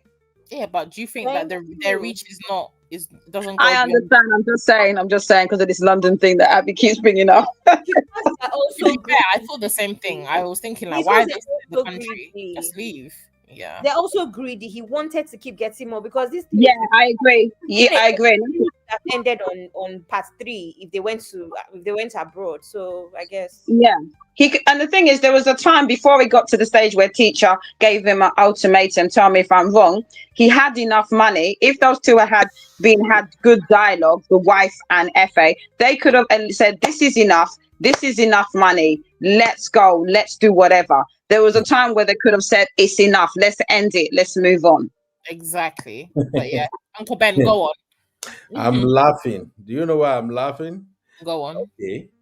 Here is the thing. I think we are all missing something, and I just wanted to say this from the street angle. Ife and Oboz friendship ends the very moment they became a partner. I don't know if Exactly. everybody I get where said I'm this. going with I this. said this earlier that he Of blurred course the you line have. Yeah. We said friendship this. and the person. I said this already. Okay. Yeah. So Sister Rose, do you agree with me on that one? No, absolutely. You're very correct. I have done that. Even I have, had friends who, when they bring me into business propositions, I tell them if I agree to it, I tell them point blank. I say upfront, listen, at this juncture, you see where we are now. We're no longer friends. This is now business. Throw friendships and sentiment out of it, and either we proceed or we don't. So 100% I agree. Okay. So I just want everybody to kind of understand where I'm going with this narrative. The moment they became partner, they are no longer friends. In fact, the moment Oboz, when he refused Oboz's offer, and Oboz said, I have paid my dues. I don't owe you anything no more. That is the end of their friendship. When Efe came back and Oboz finally accepted his proposal, I said, all right, let's do this together. That is another time that the friendship has ended. As for if a counter offer is an indication of the friend of the end of their friendship. What else they got going on was strictly based on the transactional relationship they got going on. I'll give you another example. When they are rich, when they became rich and they were having their daughter's birthday, you guys remember Obog took Efe on his yacht and they rode into the sea and And then they choke got it. him. Mm-mm. Those are signs that they are no longer friends. They are now business partners. They were just using that friendship thing in their own favor whenever they got issues going on. Let me take it another step further. The reason Obog was no longer listening to a fee. The moment teacher came into the scene and started threatening their life, doing everything to them, that moment, once teacher showed up and Efe was begging Obong that let us negotiate with this man, let us agree on something. And Obong refused. It's because they are no longer friends. Obong is looking at the situation from a business perspective, and I think CC and some of my sisters say you nailed it already. When you said that, both of them should have worked together and remove teacher. So Obong is looking at it like this is business. This is how this business rolls. It's like drug cartels. Let's eliminate this guy. I'm not negotiating with him. But Efe, because his family is in the picture and he's a man that put his family first, Efe is looking at it like we can actually work. There is money for everybody. If we are giving this man 20%, it's not too much. Even if it went all the way to suggest to Obong that let me take, I think 20% of my own, let me put it down, and then you put 10%. And Obong said never. So I'm saying all this for us to know that after they became a partner, their friendship has stopped. And the lesson I will suggest or recommend for people is that you need to know when your friendship with somebody has ended. Even as a family, many of us Africans, we do too much, we overstretch ourselves, we want to satisfy everybody without taking time to actually evaluate our relationship with this person, to look at how they are moving. Are they still seeing us the way we see them? Do these people, these family friends, these my friends, this my co-worker, this my business partner, how exactly is this person perceived me? How is this person treating me? The things that is the utterances that are coming out of his mouth, does it show emotions? Does it show that this person really care about me? Or is it all about him or her? So please, the friendship has ended a long time ago. And that was why it was easy for Efe to sacrifice Obong at the end of the day. And I want to believe that when Efe look at Obong's lifestyle and how he moves, Obong is not a good man. Let's call it what it is. I'm sorry. Yeah, he paid back. He believes he owed Efe a favor for saving his life. But Obong lifestyle, Obong is not a good man. Let's call it what it is. Anybody who is into scamming people for their hard-earned money, anybody where they add juju, do anything, anyone that is showing that I'm ready to go to any length to destroy whatever is in my path if I don't get my way, that is not a good person. So I want to throw that open for our final conversation. If you agree that yes, we under this context, if he actually made the right decision to sacrifice Obong, or if you disagree, please let us have that conversation real quick and how it reflects in real life. Because in real life, some of us don't even know when to sacrifice a friend. When I say sacrifice a friend, I'm not saying pine or deleting the friend. Most time, we don't know when to sever a friendship. We don't know when to let go. Even in relationship, in marriages, your husband has been moving mad, and you already see all the signs in the world that this man has gone. But you don't want to sacrifice that bond you think you still have with them. And then what happened later on? Some men will come back, unalive the woman, or the woman will unalive the man. And that's why for me, I always see everything as a game. This life na game.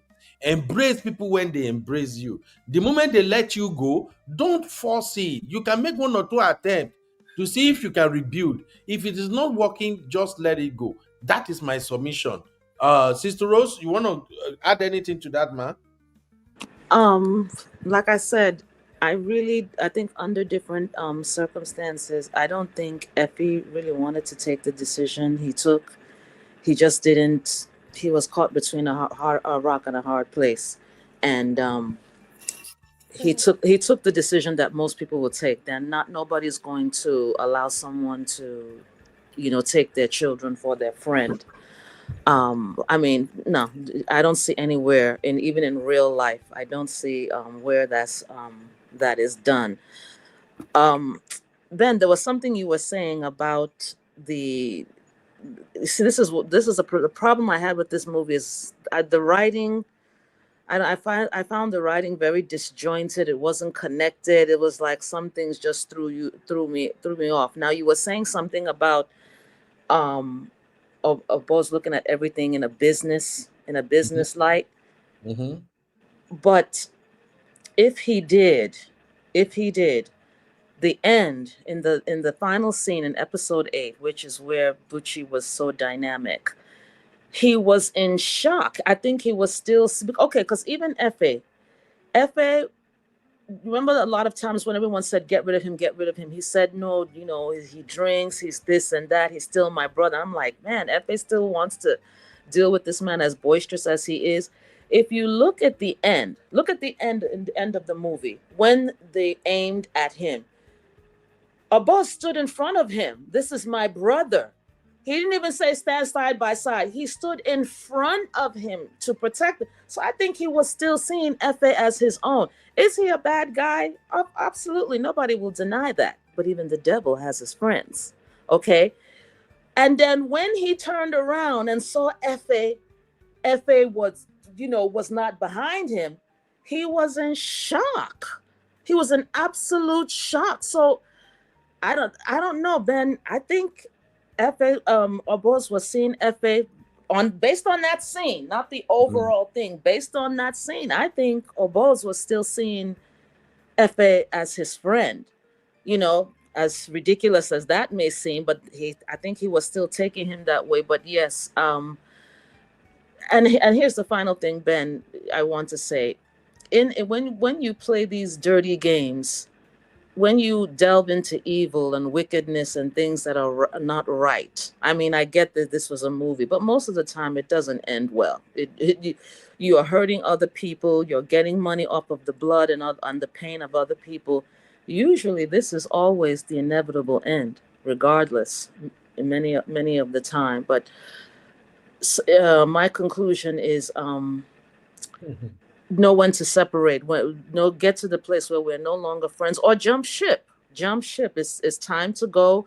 All throughout the movie, I thought after that scene, the boat scene, when he put the thing over his head, I thought they were going to run to America or somewhere and to save themselves. No, that's really I'm sorry. I'm disagreeing with that running to America or London. Let's make something clear, please, because I know I heard that a lot. Abby, even Honey Babe say, "Oh, maybe they should have run to London or something." If they run anywhere, Obog will be the one to come and kill them. But Oboz is in Nigeria. It still doesn't matter. These guys that are rich, they can reach you anywhere. It's a matter of paying somebody to do the job. I laugh many times when people think that, oh, when I run away, nobody. It's a lie. If they want to get you, they will get you.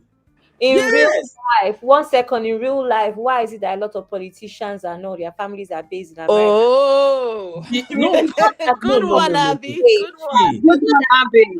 It's not that it's just that to remove them from the initial issue.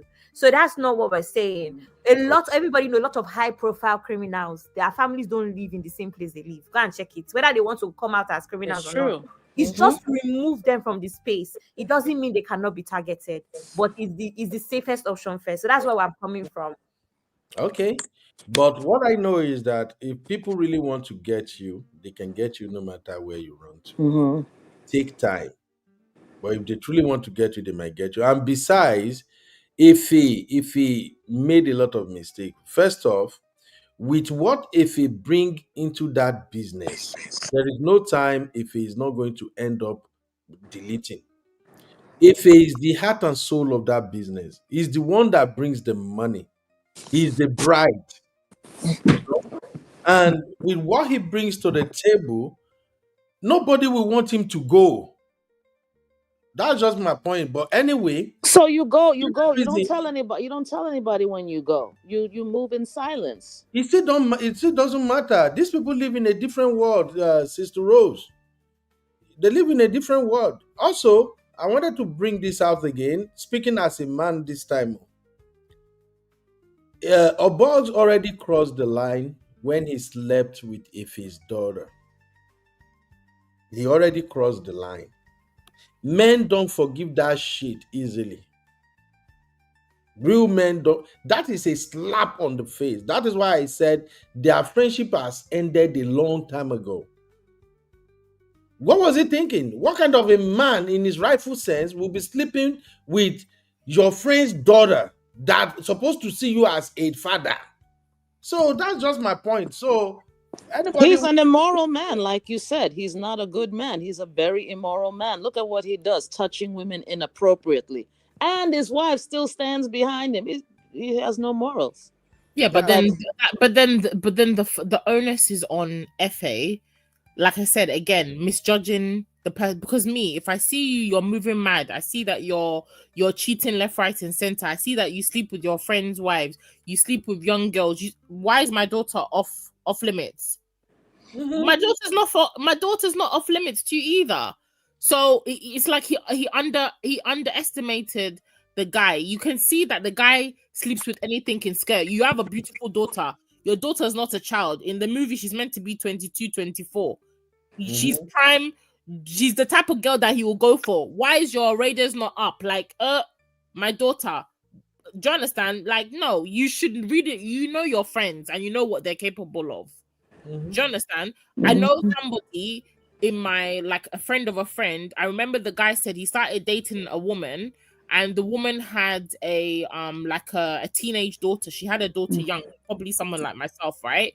And the daughter's mature in her 20s. So when he started dating the woman, he told his friend, he was like, oh boy, like my girlfriend's daughter, I don't think I can date this woman because I don't think I'll be able to control I'll end up sleeping with the daughter.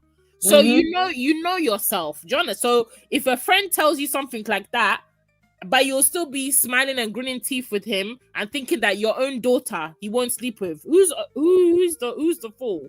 You're the fool. Why are you underestimating him? He's not hiding his character.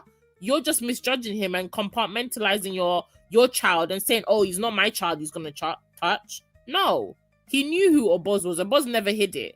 That it was in plain sight. So I don't know why he found that so unbelievable. But yeah, in terms of like, okay, loyalty, brotherhood, bro code, it's not the thing to do, but you shouldn't underestimate him. I would even think he would even be sleeping with his wife. Just that the wife wasn't fine.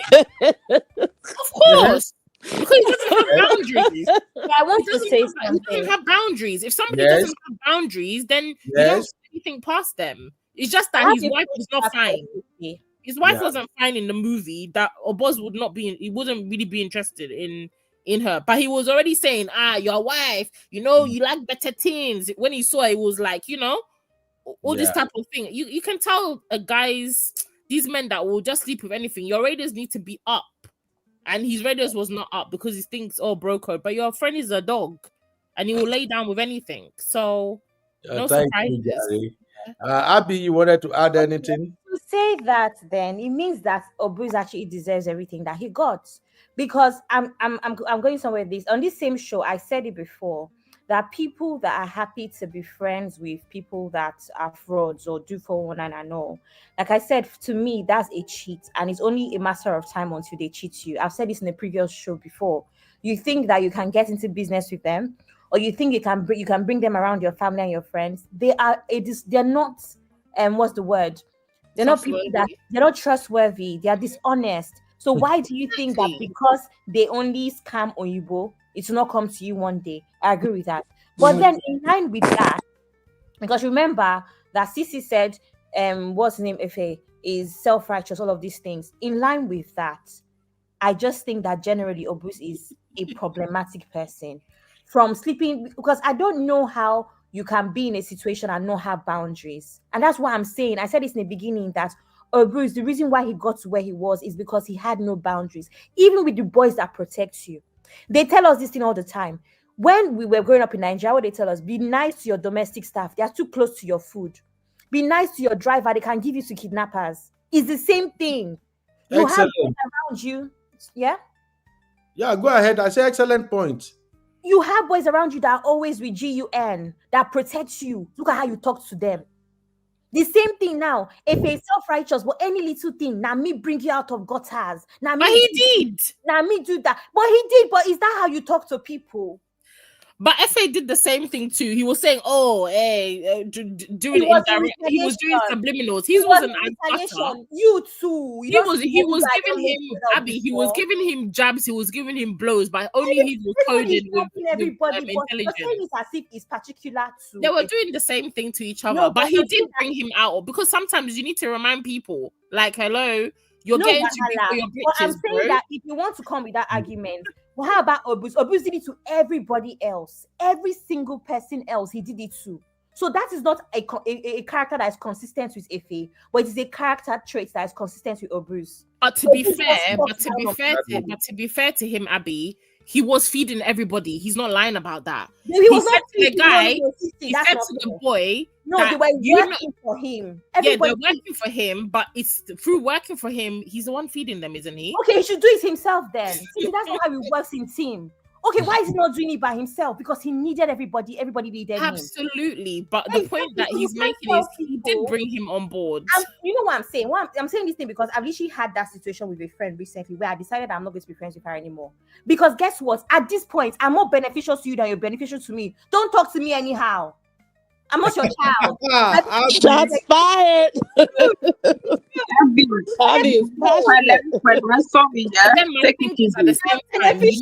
talk to me anyhow. My thing is at the same time, but it's like it's the same thing. Like somebody brings you in on an idea, you now start running and feeling like, okay, I don't need this person anymore. Sometimes people need to be reminded, like, hello, I did bring you into this circle. You need to calm yourself down. You need to remember that where I picked you from. Some people need reminding because somebody like Efe, I'm not saying I totally agree with CC on that. My point is, when you get to a certain level, you start feeling like Efe got to a certain level. He forgot that he was the one that was shivering in the wind like a drowned rat. Oboz never came to look for him. This is why now. Oboz never came. He was the one that was crawling on his knee. Oh, boss. Very Okay, let's hear Abby. Let's hear Abby push back on that. Abby, because first of all, you're Abby, making what's your pushback on that? 1 second. You're making 10 million naira before I came in. When I came in, you now start making 80 million naira. Excuse me. Excuse me. Because of me, you're making more money. You to relax. Calm down. You're not that okay. Yes, you brought me in because you had the infrastructure. You already had the men. But I've actually made your business better. What I'm saying here is in line with the whole brotherly they call themselves. What will happen if Oboz held this man's hand and said, calm down? But no, Oboz will talk down on you, degrade you to everything. And like I said, it was not only Efe was doing it too. How about his right-hand man, his head of security? What was he doing to him? What was the reason? The person that knows the ins and outs of your business even before Efe came. Look at how you're talking to him. Oboz was very careless, and quite frankly, like I said, even in the pastor's talk, one of the fruits of the spirit, what they say pastors, is humility. Use your brain, calm down. There's no reason to be talking too much. You talk so much that even that guy, I still stand on what I'm saying about that guy would have been the one to protect him from Efe if he was on good terms with him. That guy would have protected him. He would have seen what Efe's move before him. If he had been close to him, but guess what? He talked down on that guy and just chased him away. That's a very, very bad trait that Oboz has. No, Very it is a bad trait. 100%. But for me personally, I prefer people like Oboz. Do you know why? Because he's not sugarcoating anything. He's not being fake. He's not doing high service, lip service, trying to be nice because he's trying to get somewhere. He shows you the person that he is. You take it or you leave it. And I love people like that. That way, so that's what I'm saying. Efe shouldn't have been surprised that he will sleep with his friend because he's never showed himself that he's somebody that has boundaries. He's never shown himself that he's somebody that is like somebody who is humble. He's never been that person. On the other hand, Efe is the one that was pretending that he's loyal, that he's cool with him, but really and truly, he's already trying to look for a way to get above. He's feeling choked in the position that he is. Pretending, I feel like he wasn't pretending because back again he was pretending because he should have come out when he made the money. He should have said to him, "Listen, I'm no longer happy in this position. I want to go out on my own." He's made the money. We have all made this point. No, but I'm saying so then he is being fake because he's being. Even I said if he should have left, but you were assuming that Oboz would have let him leave. We're actually making an assumption. The way Oboz is, Oboz wanted more. He couldn't stop. That's the reason why Oboz, out of his 75%, could not spare anything for teacher. We're even making an assumption with the way Oboz's character, if you want to think about his character and how he's been consistent, it would not even have been that easy for Efe to just say, I'm leaving without running away. Let's be honest.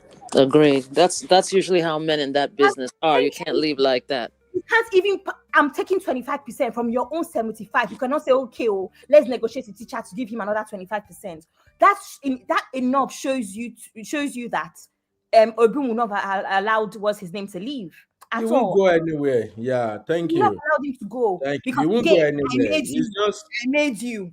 That's what he would have been telling him. I made you, so you can't leave. So my own thing here is approach. Everybody has approached everything differently. All of these things we're talking about, again, I know it's a film, but all of these things we're talking about would have been solved if Obum just gave up 25% of his own 75% to teacher and negotiated that. That's what I'm saying. That character traits of thinking that you're above everybody else, including teacher, is a problem. See, you are right, Abby, but it's just like it's a movie anyway, but it's happening in real life. And all we can just do is to just learn lessons from every aspect of the movie. Like Sister Rose say, there are some part of the movie that it seems like, okay, it seems the script is not consistent and all that, but it's still part of script writing. You want people to go figure, to go find out what's happening. So you are all right, everybody. I agree with all your viewpoints, and I think the lessons here, we have done justice to it. Everybody who might get to watch this again, they can actually see how they can move in life if they found themselves in certain situation.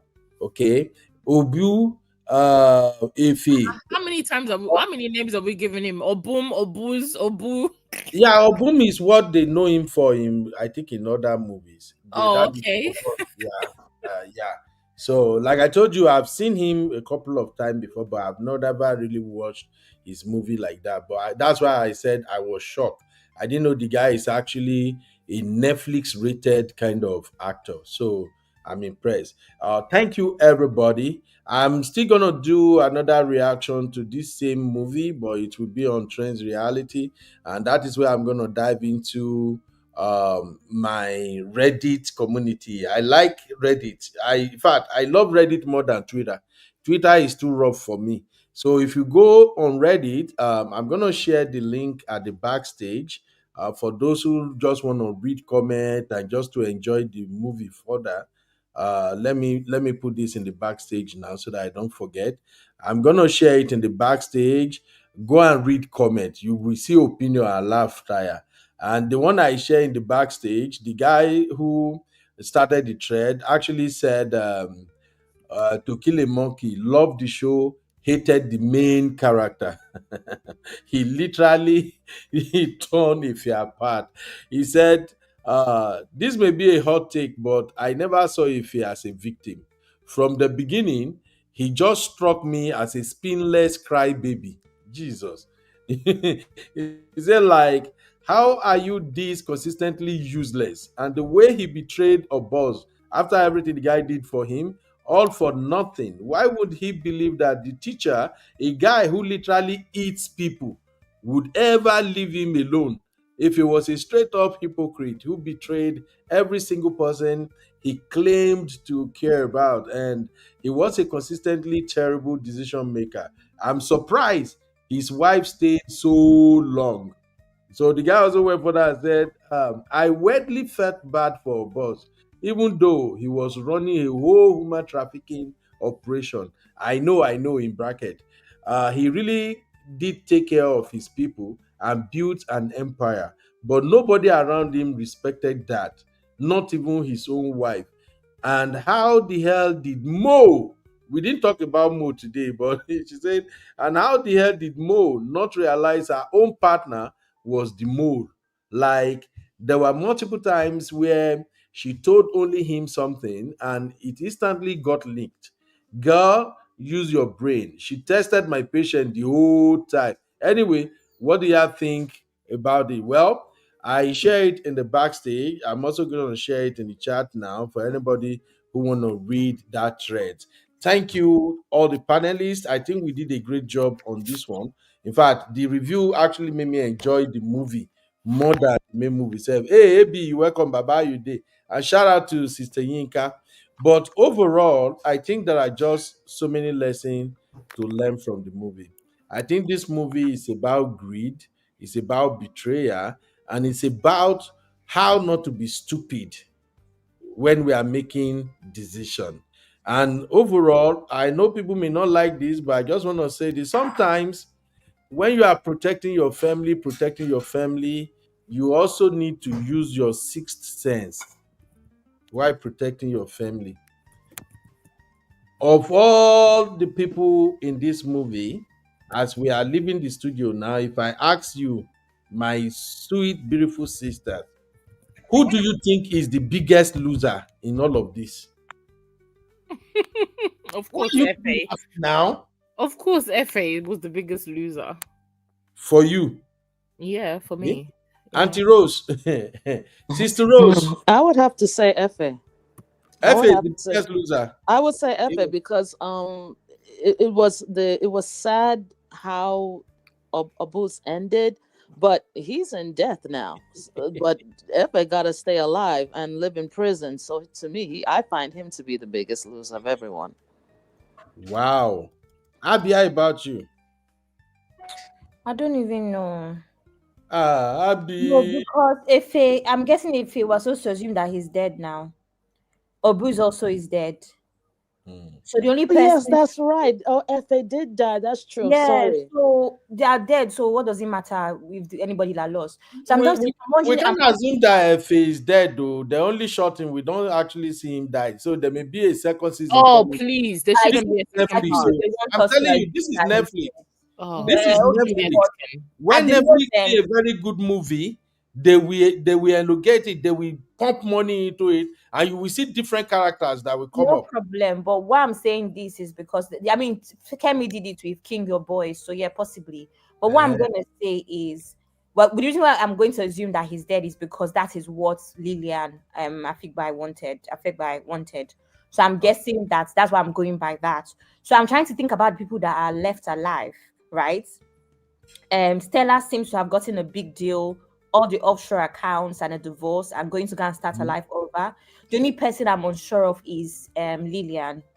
Well, I don't can't remember what her name now is. You know who Idia. Lillian is, but Idia. yes, Yeah, that's the only person I'm Sparkus. wondering if the operation will continue and all Okay. of that stuff. So I wonder what her life would be like. So I feel like she might have lost quite a lot since she's still alive. Um, yeah. I wanted to also say something before we go. That by the way, Kemi's husband, who is Ghanaian, by the way, his name is Oscar Headman, is the one that is in charge of sound and all of that. So Mm. use him. Anyway, I wanted to just say that. Yeah, and the sound effect is super super good. It's so good. All right. Honey babe, who is the biggest loser? Of course, Ife. Is he not dead? Why is Of everybody course. saying Efe? What else do you want me to say? Yeah, obviously he's the loser. I let other people speak, but yeah, that's all I had to say on that one. Unfortunately, to me, I think the biggest loser is Oboz. Oboz is the biggest loser. And the reason why I'm choosing Oboz, apparently it might seem like Ife is the biggest loser, but no. I think the biggest loser is Oboz. If Oboz had managed the situations very well, he will still be alive. He will still be running his business. And if Oboz had learned to cut Ife off, as soon as Ife rejected his first offer, he would have been good. If Oboz had choose to give him money instead of offering him a job or revealing his business to him, he will still be okay. Oboz has been in business for far too long. Teacher never saw him. He's living his life. He was balling until he brought in Ife. Ife now brings this exponential income and value to the company that now make them look attractive to teacher. So honestly speaking, to me, I think Oboz is the biggest loser here. And why I'm saying that, this is just my personal opinion. Why I'm saying that is that in life, I've seen people made a lot of mistakes. When they got something good going on for them, they will now allow a friend or a family member to come in and they will now ruin everything for them. Absolutely. Sometimes, when you are secured, when everything is going smooth for you, don't bring anybody in. Like I will close with this saying: Look, your enemy cannot hurt you if you already know he's an enemy. Your enemy cannot disappoint you or betray you because you already know this is an enemy. You already know to put up your guards when they are around you. The people that can betray you, the people that can literally destroy everything you have ever built, are your friends. I'm not saying this for people not to have friends or maintain their friends. I'm just saying it that when it get to making some decisions, some life changing decisions, you got to be careful. You got to know that the people who you put down your guards when they are around you are your friends. So if anybody gonna harm you, is a friend, is an enemy who pretend to be a friend. So that's my final take. Unless anybody want to add anything, I think we can call it a day here. This has been a very, very Uncle fantastic show. Bruno, I have something to say. In all of these things as well, we have to remember that Oboz also felt untouchable. He had juju. I mean, this is someone that a lot of people were pointing guns at. My guy brought out something red and was talking, stay behind me, stay behind me. He believed in his juju so much that he thought he was untouchable. So when someone is untouchable, even that trust is no longer a factor because I don't care if I trust anybody. Anybody can come for me because I have the backing of this my juju. One. Secondly, he's very arrogant. So imagine combining arrogance with someone that has backing of one baba somewhere. You know, so I don't think that Obum even thought he had to worry about anyone or anybody, and that's also added to the arrogance in which he used to speak to people. Because again, like I said, I can't imagine speaking to people that are always around me, can plot my end. You know, people that literally all he could have taken, for instance, was for teacher, all those things that teacher was planting. It must have been inside job. How did teacher put somebody in freezer in the same house? It had to be somebody from that house, if that what I'm saying makes sense. So it means that people are able to get past security. And that's why, yes, I know that even if you give people everything you have, it doesn't guarantee their loyalty, but you can at least try. So that it would be that, okay, I gave my best and they still messed up, you know? So that's another thing with Obum. Obum had too much arrogance. Obum had backing, or spiritual backing, or he thought he had spiritual backing, You right? get juju, So he just I didn't have to like watch Sister Rose will say. Sister Rose will always say, "How this juju know they fix electricity in Nigeria? How this Yeah, but how juju know doesn't the it? economic problem?" And most especially, how do you know that the person you're fighting against, their own juju no strong past your own? You cannot know. You don't know. You know, you are giving head of cow, they are giving head of tortoise. You don't know. So that's the thing. So he was too arrogant to even watch his back. Right. Thank you, everybody. Thank you for your time. I really appreciate everybody on the show. Uncle Patrick, Uncle Patrick, you came late, but you're welcome. Welcome, baby. How you doing? Yeah. Thank you, everybody. All right. I have other shows that I'm gonna be doing on my other channel and everything. We're gonna be okay. But thank you for reviewing this fantastic movie with me. I really appreciate your time. Sister Rose, thank you. Abby, my baby girl, thank you. My Wahala Sese, and of course, accountability prefect. Thank you all for all your contribution. Thank you. Thanks for a great recommendation as well. Yeah, it's great. I'm gonna continue. Oh, Thank you. the next one I would like you guys to go and see. If you like a Korean movie and you want to binge watch, go and watch Trigger. Okay, go and watch Trigger on Netflix. Yeah, I've seen it. From beginning to the end. You will. Yeah, I've seen it. It's really good. Seen it? Oh, Yeah, you know, I watch a lot of Korean stuff, so yeah, I've watched it already. Oh, it's so good. That one is so good. I like the plot, everything. It got me hooked. I saw the entire 10 episode all all through the night. All right, thank you, honey babe. Have a good night rest. I love you, mama. Bye. Sister Rose. Sister Rose, we're gonna have shows on my destiny. Maybe let me see how me and my people will go roll first. Tonight? Would it be tonight? It could be. I will text you if we can do it tonight. Okay. It's just gonna be like 1 hour. I wanted to review this FBA, Foundational Black America or something versus Africans. Okay. I want to review it, so I will chat you up, Sister Rose. It's gonna Okay. be on Trends Reality since it's American content. All Okay. right. Thank you, my sister. Have a very good night, man. All right. Good night. Yeah, bye, man. Oh my God. Thank you, everybody. Thank you for being here. Comfort Adagri. Blessed, my beautiful sister. Thank you, Blessed. I enjoy your company today. And of course, Eniola. How are you doing, my sister? At the point, I think I saw Zeno. Mr. AB, you came late, Egbon. Now you go buy beer for everybody. All right, Comfort Adagri, Jubril, Luke. Thank you, everybody. I'll see you guys in the next one. Have a great night. God bless you all. Again, shine your eye. Don't go into business with people who you thought they are your friends, but in reality, they are your enemies. All right? Everybody, just be careful. Watch what you're doing. Always guide yourself and don't lose guard, like they will say in Nigeria Palace. Make una no lose guard.